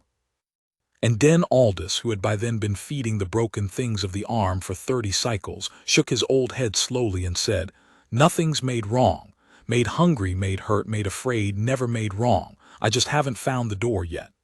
He was quiet a while, turning the ladle.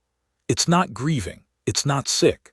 It's not lonely. That kind runs solitary. It doesn't want to pack. So it's something else, and I'm being slow." He looked up. What was it doing on the hauler, before the handlers? What was the cell? "Bare," Vesic said, "triple-locked, lit, full spectrum, hard white around the clock regulation for a category red asset, never dark." The old cook went still. "Never dark," he said, and then softly, the way he said things when a suspicion turned to a fact, "It's a burrower. Look at the plates. Look at the eyes. It hasn't got any, not really, just pits. That thing has never in its life been under an open sky, Vesic, and it doesn't want to be. It wants the ground over its head. We've had it screaming for 4 shifts under a hard white light that never goes out, in a cage made of nothing but light, and we called it screaming rage." He was already up, already moving, old knees be damned. "It's not raging. It's blind, and it's been skinned alive by a lamp for 4 shifts, and it's begging us to turn it off. They killed the lights in the Reaver's block, all of them. They ran a black tarp over the cell and packed the floor of it with the yard straw analog and let the dark come down, real dark, the first dark the creature had known since its capture, and the chittering fury stopped, not slowly, all at once, like a held breath let go. And in the dark, when the cook knelt at the slot with the meat and did not need to see, when he worked by the smell and the sound and his 40 years of hands, the Reaver came to the bars and did not strike, and took the meat from him, and made a sound down in its chitin that no one in the yard had a name for, and that Aldous said afterward was the closest thing that kind had to a sigh. "Not made wrong," the old cook said, packing the burner in the dark. "Just nobody ever turned the light off. That's the whole of it, near enough always. Somebody's got a thing screaming and calls it a monster, and the truth is they've had it under a lamp it can't survive and never once thought to ask what the dark meant to it." He stood, a shadow among shadows. "You want to handle a thing, you don't start with how it fights you. You start with what it's begging for. It's always begging for something. The whole trick is being quiet enough to hear it over your own certainty about what it is." The Reaver lived out its life at the sanctuary in a dark burrow cell of its own, fed by hand in the black, and never opened another handler, and Vesic kept that one close in his memory all his long life, because it was the day he finally understood that the cook's gift was not gentleness, exactly, and was not courage, exactly. It was that he refused, absolutely and to the end, to believe that anything alive was beyond feeding, and being unable to believe it, he kept looking for the door until he found it every time because he could not do otherwise. The old arena beast lived 4 more cycles at the sanctuary, by the cook fire, purring its broken purr, and when it died in the warm with the cook's hand on its ruined face, which was more than its whole life before had ever promised it, and Aldous cooked nothing that night and sat up with it alone, and in the morning went back to the fire because the others still needed feeding, and that was the job. The test, the one Vesic always meant when he said the test, the day it might all have come undone, came in the 9th cycle of the sanctuary, and it did not come from an animal. It came from a warlord. His name does not matter. The arm has always had them and always will, petty conquerors with a fleet and a grievance, and this one had heard a different version of the story than the frontier told, a version in which the V-Horn yards were not a sanctuary but an arsenal, a place where the galaxy's most dangerous beasts were gathered and calmed and made biddable by a single human key, and he wanted the arsenal, and he wanted the key. And he came for both with 9 ships, and a landing force that made Drael Vox 30 look like a courtesy call. He did not send 4 words. He sent a broadcast, to the whole station and the whole system, announcing that the beasts and their keeper were now the property of his conquest, and that resistance would be answered with the destruction of the station, and he gave them 1 shift to comply. And the sanctuary, for the first time since the day the pens opened, was afraid. Because this was not a magnate with an honor guard or a commander with a reclamation order. This was a fleet. This was the kind of force that did not care about stories, that would burn the whole yard to slag and salt the memory of it, and the animals loose in the warm dens could feel the fear come into the handlers who fed them and grew restless with it, and Vesic stood on the Pen 9 gantry. They still called it Pen 9, though there had been no pen there in cycles, only the open den where the story had begun, and he looked at the tactical plot of 9 ships and thought, for the first time in a long time, that some things could not be fed into settling. He went to find the cook. Den Aldous was in the galley. Of course he was in the galley. He was making stew because the handlers ate in half a shift, and he was, at 60-some of his years now, gray and stooped and slower, always a little behind. Vesic told him about the fleet, the broadcast, the 1-shift ultimatum, the warlord who wanted the arsenal and the key, and the old cook listened, stirring. And when Vesic was done, he tasted the stew and added salt and said only, 9 ships. 9 ships then. Huh, said Aldous, exactly as he had said it 40 years before at a viewing slit to a beast nobody could handle. And he wiped his hands on the apron, the same apron or one just like it, and he said, well, better go talk to him then. Man's come a long way. Bad manners to make him wait. Talk to him, Vesic stared. Den, he has 9 ships. He is not the consortium. He does not want one honest run. He wants to own you, and if you say no, he will burn the yards to the deck plating and everything in them, the animals, the handlers, all of it. You cannot feed your way out of 9 ships. And Den Aldous, old now, gray now, slow now, looked up at Vesic with the same plain, tired eyes that had settled onto the truth of a grieving beast across a viewing bay 4 decades before. And he said the thing that Vesic carried after, to the end of his own long life, and told to every handler who ever asked him what the cook had really been. "You keep making the same mistake he's making," Aldous said. "All of you always do. You count the ships." He hung up the ladle. "I never once in 40 years won anything by having more force than the other fellow. I don't have more force than anybody. I never did. I'm a cook." He untied the apron, slow, and hung it on its hook, and reached under the galley counter for the duffel, the same scuffed duffel, mended a dozen times, that he had carried onto the station when he was young. "But that warlord up there, he's built his whole life out of ships and force, same as Kesh built his out of the goad, same as the magnate built his out of the ledger. And a creature that's built its whole self out of one thing has got exactly one thing you can take away from it." He slung the duffel over a stooped shoulder. "So I'm not going to fight his 9 ships, Vesic. I couldn't.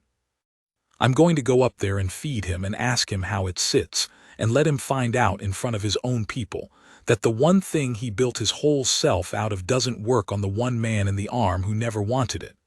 He started for the door. "Come on, and bring the good pot.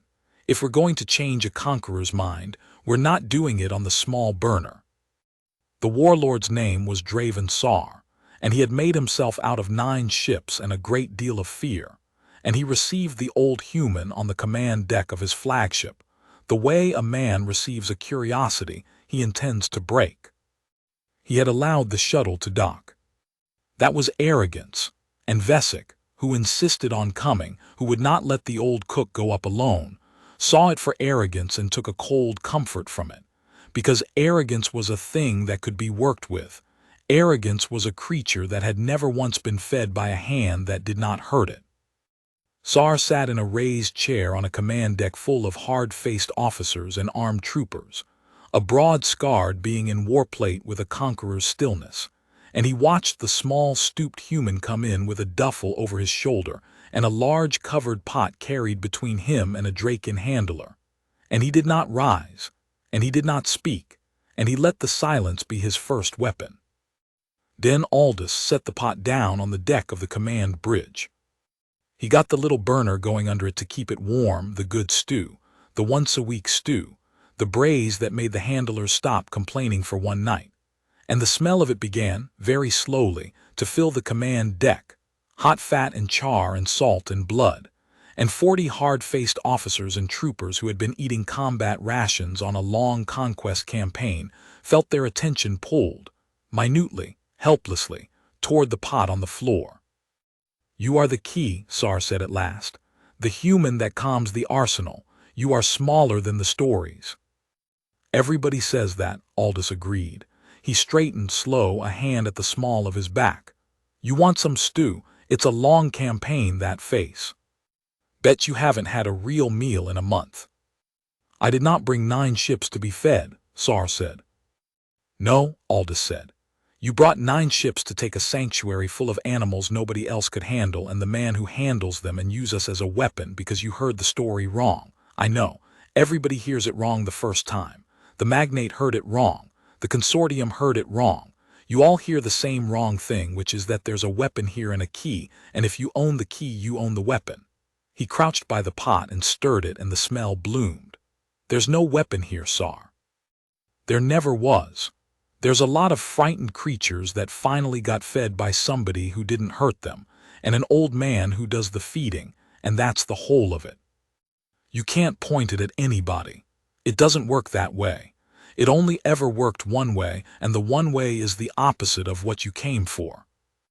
"I can burn your sanctuary from orbit," Sar said. "I can reduce it to slag and your animals to ash and take you off this shuttle in restraints and put you to work on a world of my choosing, calming beasts for my armies until you die of it. The stories do not change the arithmetic. 9 ships, 1 old cook. Refuse me, and I give the order, and it is done." And here the story did not do the thing it had done twice before. This was the part Vesic always leaned on, telling it, because it was the part that mattered most and that people always got wrong when they retold it, wanting it neater. Den Aldous did not talk Draven Sar around. He tried. He offered the meat and the question, how does it sit? The same as he had offered it to Vok and the crew and the whole broken arm. And Draven Sar, who was genuinely, thoroughly cold in a way the others had not been, who had built himself out of force so completely that there was nothing else left in him to reach, looked at the old human and the pot of stew and felt nothing at all, and gave the order. "Burn it," Sar said to his weapons officer. "The station, all of it now." The weapons officer did not burn it. That was the turn, not the cook's words. The cook's words had failed for the first and only time against a creature too far gone in force to be fed. What ended Draven Sar was the thing the cook had said in the galley, the thing he had understood 40 years before and that the warlord had never once considered, because the powerful never do, that a fleet is not 9 ships. A fleet is people. A fleet is a weapons officer with a homeworld, and a helm crew with families, and 40 troopers on the command deck who were frontier-born, every one of them who had grown up on the frontier in the years since the Vhoran yards changed hands, who had heard the story their whole lives. The cook with the duffel, the mother who caged herself for her young, the trade that died, heard it the way you hear the stories that tell you what kind of place you come from and what a person is allowed to be. Draven Sar had built his whole power out of people, and had never once asked any of them how it sat. The old cook had just asked them in front of him with a pot of stew. "Officer," Sar said into a silence that had changed, "I gave an order, burn the station."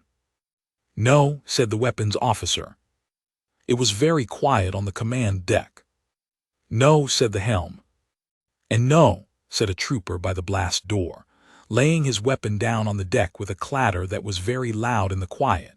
And then another, and another, 40 frontier-born soldiers on a conqueror's flagship setting down the tools of force one by one, the same way an old broken overseer had once fed his goads into a recycler, because a story had gotten into them years before and would not get back out.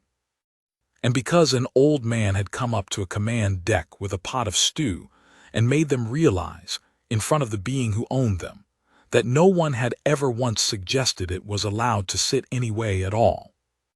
Draven Sar rose from his chair then, and he was fast, faster than a being that size had any right to be, and he drew, and Vesic understood in one cold heartbeat that the warlord meant to kill the cook himself, that if he could not own the key he would at least deny it to the frontier, would put a round through the old human where he crouched by his pot, out of nothing but the spite of a creature whose whole self had just been declined. He did not manage it. Because Den Aldous had not come up to the flagship alone, and he had not come up with only Vesic, and he had not, in 40 years, ever once gone anywhere unfed things could not follow. In the shuttle's hold, quiet the whole time, had waited 3 of the sanctuary's own, not the caged, not the broken, but the ones who stayed loose and loyal, and had smelled the fear come into the station when the fleet arrived, and had refused flatly, in the deep pre-verbal certainty of animals, to let the old man who fed them go up into danger without them. They came onto the command deck in the half-second Sar's weapon cleared its holster, 3 apex shapes moving faster than warplate, and they put themselves between the old cook and the warlord, the way the Slate Mother had once built herself into a wall at a viewing slit. And what happened to Draven Sar happened quickly, and Vesic looked away, and had earned the right to, and it was mercifully brief. When it was over, the command deck of the flagship was very quiet, and 40 frontier-born soldiers stood among their laid-down weapons looking at an old human crouched by a pot of stew with 3 loyal monsters ranged around him. And Den Aldous, gray and stooped and tired, straightened up slow with a hand at his back, and looked around at all of them, and said the only thing there was to say, the thing he had been saying his whole life, to beasts and handlers and crews and now to a conqueror's dissolved army. "Well," he said, "anybody hungry?" They all were, they always were. and the old cook fed the crew of the fleet that had come to burn him on the deck of the flagship. And by the time the food was gone, Draven Sar's conquest had ceased to exist, because it had been made of people, and the people had been asked at last how it sat, and had answered by sitting down to eat. After the warlord, no one else came to take the sanctuary. Vesic used to think it was fear that kept them away, and there was some of that. A fleet had gone up to the Vhoran yards and come back a crew of cooks and quiet men, and that was the kind of story that made even hard beings reconsider their arithmetic. But he came to understand, over the long cycles that followed, that it was not mostly fear. It was that the thing the sanctuary was could no longer be taken, because it had stopped being a place and become an idea, and you cannot burn an idea out of a frontier once it has learned to feed itself. There were 9 sanctuaries in the arm by then 20. Then more than anyone kept count of. Old cages turned to open dens, old handlers turned to feeders, old goads fed to recyclers, the whole slow, quiet turning of a hungry frontier that had heard one story and could not stop telling it. They did not all know the cook's name. Most of them, by the end, did not. But every one of them, when a beast came in that no one could handle, did the thing the story taught without knowing where they'd learned it. They brought it something warm at their own fire honestly, and did not lie to it, and did not hurt it, and waited. The fire given right, the Draken called it, still, gravely, and now not only the Draken. It had gotten into a dozen languages. Vesic heard it once from a human trader who did not know he was Draken sanctuary born, did not know the phrase had started in a mess hall on the Vhoran yards from a young handler, with a broken arm trying to explain a thing he had no other words for. The trader used it the way people use the oldest words, as if it had always been there, as if no one had made it. And in a way that was right. In a way no one had made it.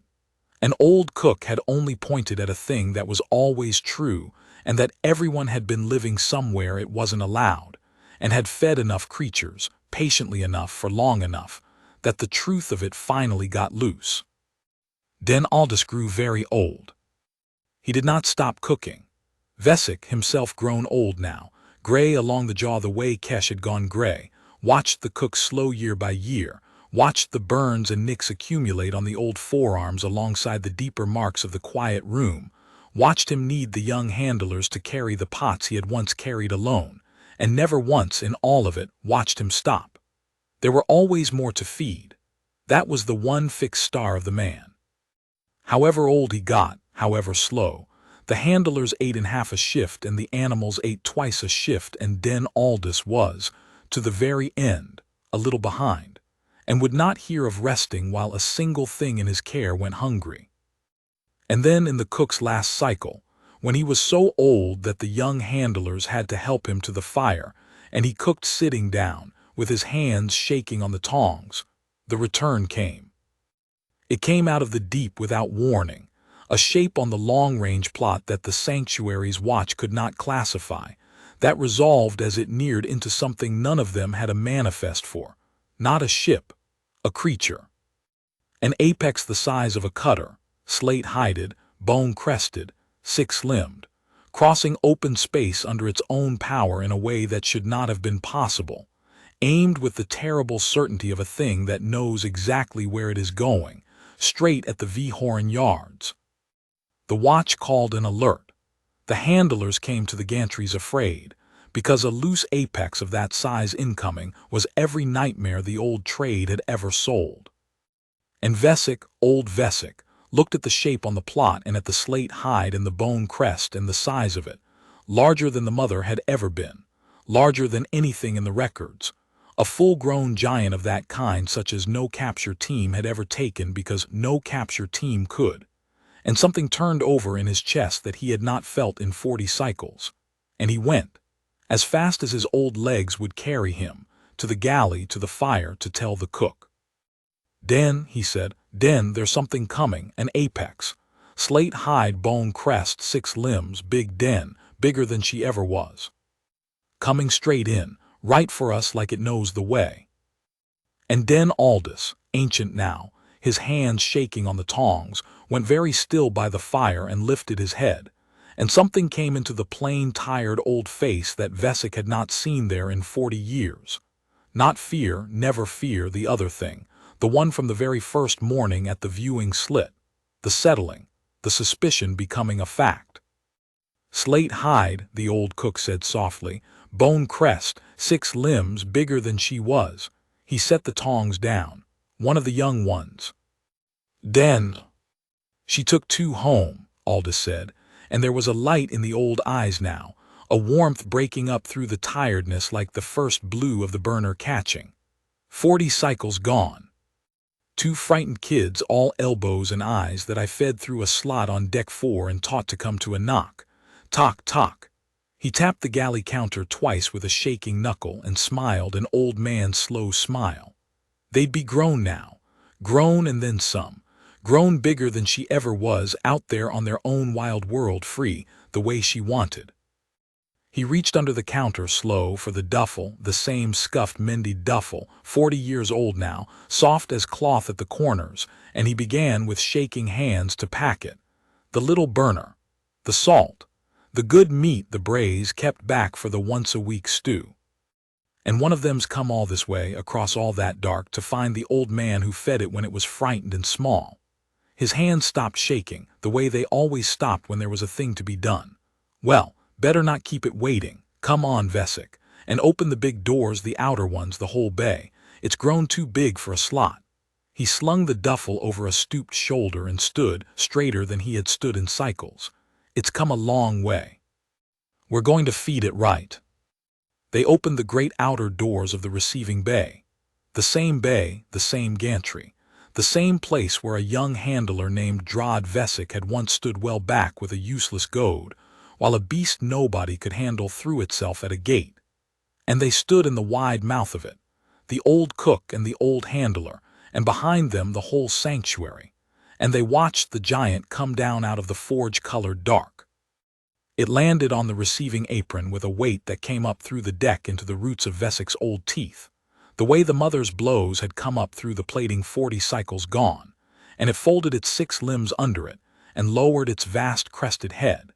And it was the largest living thing Vesic had ever seen, larger than the mother, larger than the arena beast, a slate mountain grown to its full wild size in 40 free cycles on a world that had never caged it. Its eyes were the deep amber of a banked forge, and they swept the receiving bay, over the handlers, over the gantries, over the whole afraid and waiting sanctuary, and they found the small, stooped, ancient human in the apron with the duffel over his shoulder, and they stopped. And the giant made a sound. It was not the grief cry, it was not the muster call. It was low and long and searching, a question, soft, and Vesic knew it in the marrow, because he had heard it once before across a viewing slit 40 cycles ago from a starving mother who had lifted her head at the squeak of a cart. And here it was again, the same sound, the exact same sound, come out of the throat of a giant that had been a frightened child the last time it made it, and it was aimed, across 4 decades and half the dark. At the one creature in all the arm it had crossed that whole distance to find. "There you are," said Den Aldous very softly. "There you are, look at you, look how big you got." He walked out onto the apron. Old, stooped, shaking, 90-some human years of feeding the broken things of a hungry frontier, and he walked out alone toward the giant the way he had once walked toward a gate that everyone was fleeing, small beneath it, the top of his old head not even level with its lowered jaw, and the giant did not move, only watched him come with its banked forge eyes, and breathed him in, a long, slow drag of air through slitted nostrils, tasting him, remembering him, matching the old gray scent in front of it against a warm memory 40 cycles deep of a hand at a slot on deck 4, and hot meat off a pair of tongs, and a low, steady voice that said the little ones were being fed, and it was worth staying alive for. "Yeah," Aldous said, reaching up, laying his old shaking hand flat against the giant's lowered crest, the way he had laid it there when the crest was small enough to boop with 2 fingers. "Yeah, it's me. I know I got old. You didn't. You went and you got magnificent is what you got. His voice cracked at last, the steady voice that had not cracked at a viewing slit or on a loading apron or on a warlord's command deck, cracked here, in the mouth of the receiving bay, at the very end. Your mother would, oh, she'd be so proud of you. She let herself be caged to give you this. To give you this exact day, big and free and crossing the sky wherever you want. She'd be so proud. He steadied. He always steadied. Now. You came a long way, and I know exactly what you came for because it's the only thing I've ever had to give anybody. He unslung the duffel, slow, and knelt on the cold apron with his old knees protesting, and got the little blue flame hissing, and laid the good meat across it, the braise, the once-a-week stew meat, kept back for exactly this. Sit down, big fella, it's nearly ready. It's always nearly ready. Let me feed you. And the giant lay down on the receiving apron, folded its whole vast impossible body down small and gentle, so its great head came level with the old man and his little fire, exactly as its mother had, and it waited while the meat cooked and the smell rolled up into the bay, and then Aldous turned the meat and blew on it to cool it and slid it across on the tongs, and the giant took it from him, gentle as breath, gentle as a mother lifting a sleeping infant. A creature that could have leveled the station taking hot meat off an old human's tongs as softly as it had taken it as a frightened child, and its banked forge eyes never once left the small shape kneeling at its jaw. Vesic watched from the gantry and did not try to stop the water in his old eyes, because he had earned it, and because there are things a Draken of 100 cycles is finally allowed to feel. The giant stayed. It could not fit inside. It was too large for any den the sanctuary had. So it stayed on the receiving apron in the mouth of the great bay under the forge-colored dark, and then Aldous fed it, twice a shift, sitting down now, his hands shaking on the tongs, and the young handlers carried the pots for him the last little way, and the giant learned their sense and let them near, because they came with the old man and the old man was the whole of the world. And the sanctuary organized itself around the fire on the apron, the way the whole yard had once organized itself around a squeaky cart, without anyone deciding to. It was there on the apron by the fire that the old cook died. He died in his sleep in the warm, one quiet shift near the end of a long cycle, with the giant curled around the mouth of the bay to keep the cold out and the young handlers close and the duffel by his hand.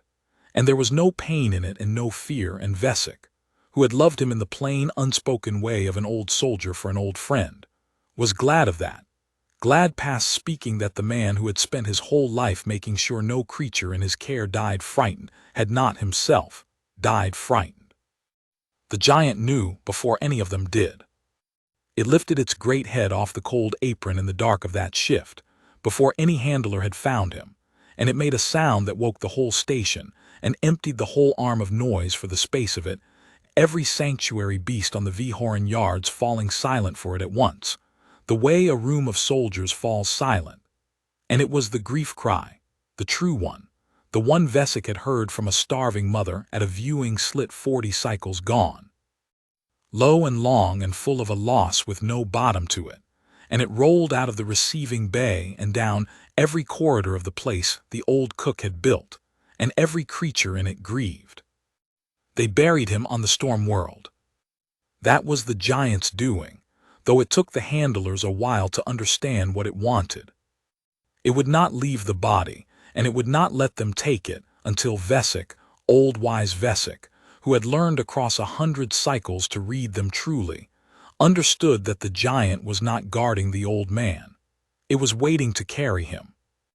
So they loaded the cook aboard the same shuttle that had once carried a mother home, the giant crowding into the hold that had been built for its own kind, and they crossed to the storm world, to the highland range of black rock and gray moss under the forge-colored sky, to the wide bare shelf of stone where 40 cycles before an old cook had scratched the ridge above a mother's eye and told her to go show her kids where they came from. And there on the shelf where the giant had been born and freed, they laid Den Aldous down in the gray moss under the banded storms, and the giant stood over him a long time in the forge-colored light, and then it lifted its head, and it made the last sound, The one Vesic had heard once before at the very edge of this same shelf. Not the grief cry, the other one, the new one, the one the old man had said meant thank you to somebody who is not going to be around to hear it. Grace. It rolled out over the highland and down into the storms, low and long and full, and every creature on that world for 100 spans lifted its head to it, and old Vesic, at the foot of the ramp, went very still, and then lifted his old claw palm out in the forge-colored light, the way he had once seen a young human do, and held it up until the sound was gone. Then he took the duffel, the old scuffed mended duffel, 40 years old and soft as cloth, and he carried it back up the ramp, because that was the thing now, that was the fire that could not be let go out. They still feed them, on the Vhoran yards. There is no cook there now who could be mistaken for the old one. There never will be.